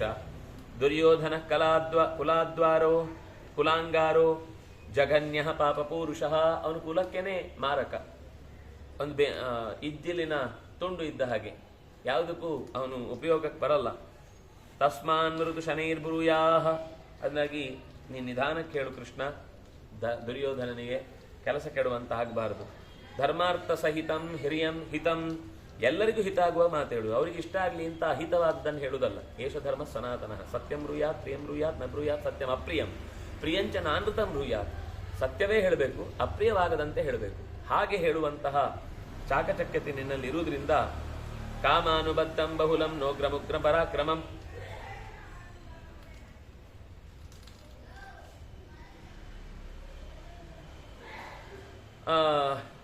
ನಿನ್ನ ಅಸಾಧಾರಣವಾದಂತಹ ಬುದ್ಧಿಶಕ್ತಿ, ಯೋಗಶಕ್ತಿ, ತಪಶಕ್ತಿಯಿಂದ ಅವರನ್ನು, ಅಂದರೆ ಯಾರೆಲ್ಲ ದುರ್ಯೋಧನನಿಂದ ತೊಂದರೆಗೀಡಾದವರಿದ್ದಾರೋ ಅವರನ್ನು ಆಮೇಲೆ ಬಿಡಿಸ್ಬೇಕು ನಾವು. ಈ ವ್ಯವಸ್ಥೆಯಿಂದ ಏನು ತೊಂದರೆ ಆಗಿದೆಯೋ ಅದನ್ನು. ಆದರೆ ಅದಕ್ಕಿಂತ ಮುಂಚೆ ಬಿಡಿಸ್ಲಿಕ್ಕೆ ಅವನ ಹತ್ರ ಮೊದಲು ಸಮಾಧಾನ ಮಾತಾಡಿದರೆ ಸುಲಭ ಆಗುತ್ತೆ ಹೊರತು ಯುದ್ಧದಲ್ಲಿ ಏನು ಬೇಕಾದರೂ ಆಗುದು. ಅಪಿ ದುರ್ಯೋಧನಂ ಕೃಷ್ಣ ಸರ್ವೇ ವಯಂ ಅಧಶ್ಚರಾಹ, ವಯಂ ಸರ್ವೇ ಅಧಶ್ಚರಾಹ. ನಾವು ಬೇಕಾದರೆ ಅವನ ಅಂಡರಲ್ಲೇ ಕೆಲಸ ಮಾಡ್ತೇವೆ. ಅಂಡರ್ ಅಂದರೆ ರಾಜ್ಯ ಕೊಡ್ತಾನೆ, ಕಪ್ಪ ಅವನಿಗೆ ಕೊಡಬೇಕು ಅಂತ ಅನ್ನೋ ಸ್ಥಿತಿಯಲ್ಲಿ ಅಧಶ್ಚರಾಹ ಇದ್ದುಕೊಂಡೇ ಕೆಲಸ ಮಾಡ್ತೇವೆ. ಅಪಿ ದುರ್ಯೋಧನಂ ಕೃಷ್ಣ ಸ್ವರ್ವೇ ವಯಂ ಅಧಶ್ಚರಾಹ ನೀಚೈರ್ಭೂತ್ವಾ ನುಯಾಸ್ಯಾಮೋ ಮಾಸ್ಮನೋ ಭರತ ನಶನ್. ನನಗೆ ಭರತರು ಸಾಯಬಾರದು ಅಂತ ಅನ್ನೋದಷ್ಟೇ ಉದ್ದೇಶ, ಭರತ ವಂಶ ನಾಶ ಆಗಬಾರ್ದು ಅನ್ನೋ ಅಷ್ಟೇ ಉದ್ದೇಶ. ನಾವು ಅವನಿಗೆ ದಾಸರಾಗಿ ಆದರೂ ಕೂಡ ಅನುಯಾಸ್ಯಾಮ, ಅವನಿಗೆ ತಲೆ ತಗ್ಗಿಸಿ ನಡೀತೇವೆ. ಮಾನೋ ಭರತ ನಶನ್, ಭರತರು ಸಾಯುವುದು ನನಗಿಷ್ಟ ಇಲ್ಲ, ವಂಶನಾಶ ಆಗುವುದು ನನಗೆ ಮುಖ್ಯತಃ ಅಭಿಪ್ರೇತ ಅಲ್ಲ ಅಂತ ಹೀಗೆ ಅವನು ಹೇಳ್ತಾನೆ. ವಾಸುದೇವ ತಥಾ ಕಾರ್ಯಂ ನಕಲ್ ನ ಕುರೂನ್ ಅನಯ ಸ್ಪೃಶೇತ್. ವಾಸುದೇವ, ನಮ್ಮನ್ನ ಮೂರನೇವರು ಯಾರೂ ಬಂದು ಮುಟ್ಟಿ ಹಾನಿ ಮಾಡುವಂತ ಪರಿಸ್ಥಿತಿ ಬರಬಾರದು, ಹಾಗಾಗಿ ನಾವು ಒಗ್ಗಟ್ಟಿನಲ್ಲಿರಬೇಕು ಅನ್ನೋದು ಯೋಚನೆ.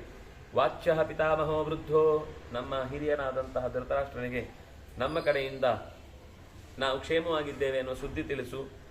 ಏಚ ಕೃಷ್ಣ ಸಭಾಸದ, ಕೃಷ್ಣನು ಕೂಡ ಸಭೆಯಲ್ಲಿ ಇದ್ದ. ಅಹಂ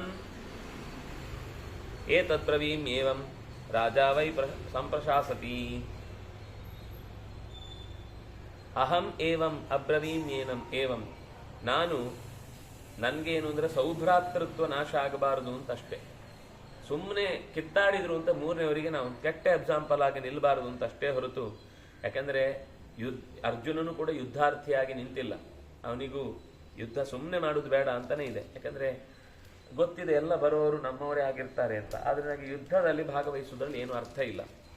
ಭೂಯಸೀಹಿ ದಯಾರ್ಜುನೇ, ನನಗಿಂತ ಹೆಚ್ಚು ದಯೆ ಅರ್ಜುನನಲ್ಲೇ ಇದೆ ಯುದ್ಧ ಮಾಡೋ ವಿಷಯದಲ್ಲಿ. ಬೇಡ ಸುಮ್ಮನೆ ಯಾಕೆ ಕೈಕಾಲು ಕೆರ್ಕೊಂಡು ಯುದ್ಧಕ್ಕೆ ಹೋಗ್ಬೇಕು ಅಂತ ಅವನಿಗೇನೆ ಸ್ಪಷ್ಟವಾದ ಕಲ್ಪನೆ ಇದೆ. ಆದ್ರಿಂದಾಗಿ ನಾನು ಅದನ್ನು ಬೇಡ ಅಂತ ಹೇಳುವುದಿಲ್ಲ ಅಂತ.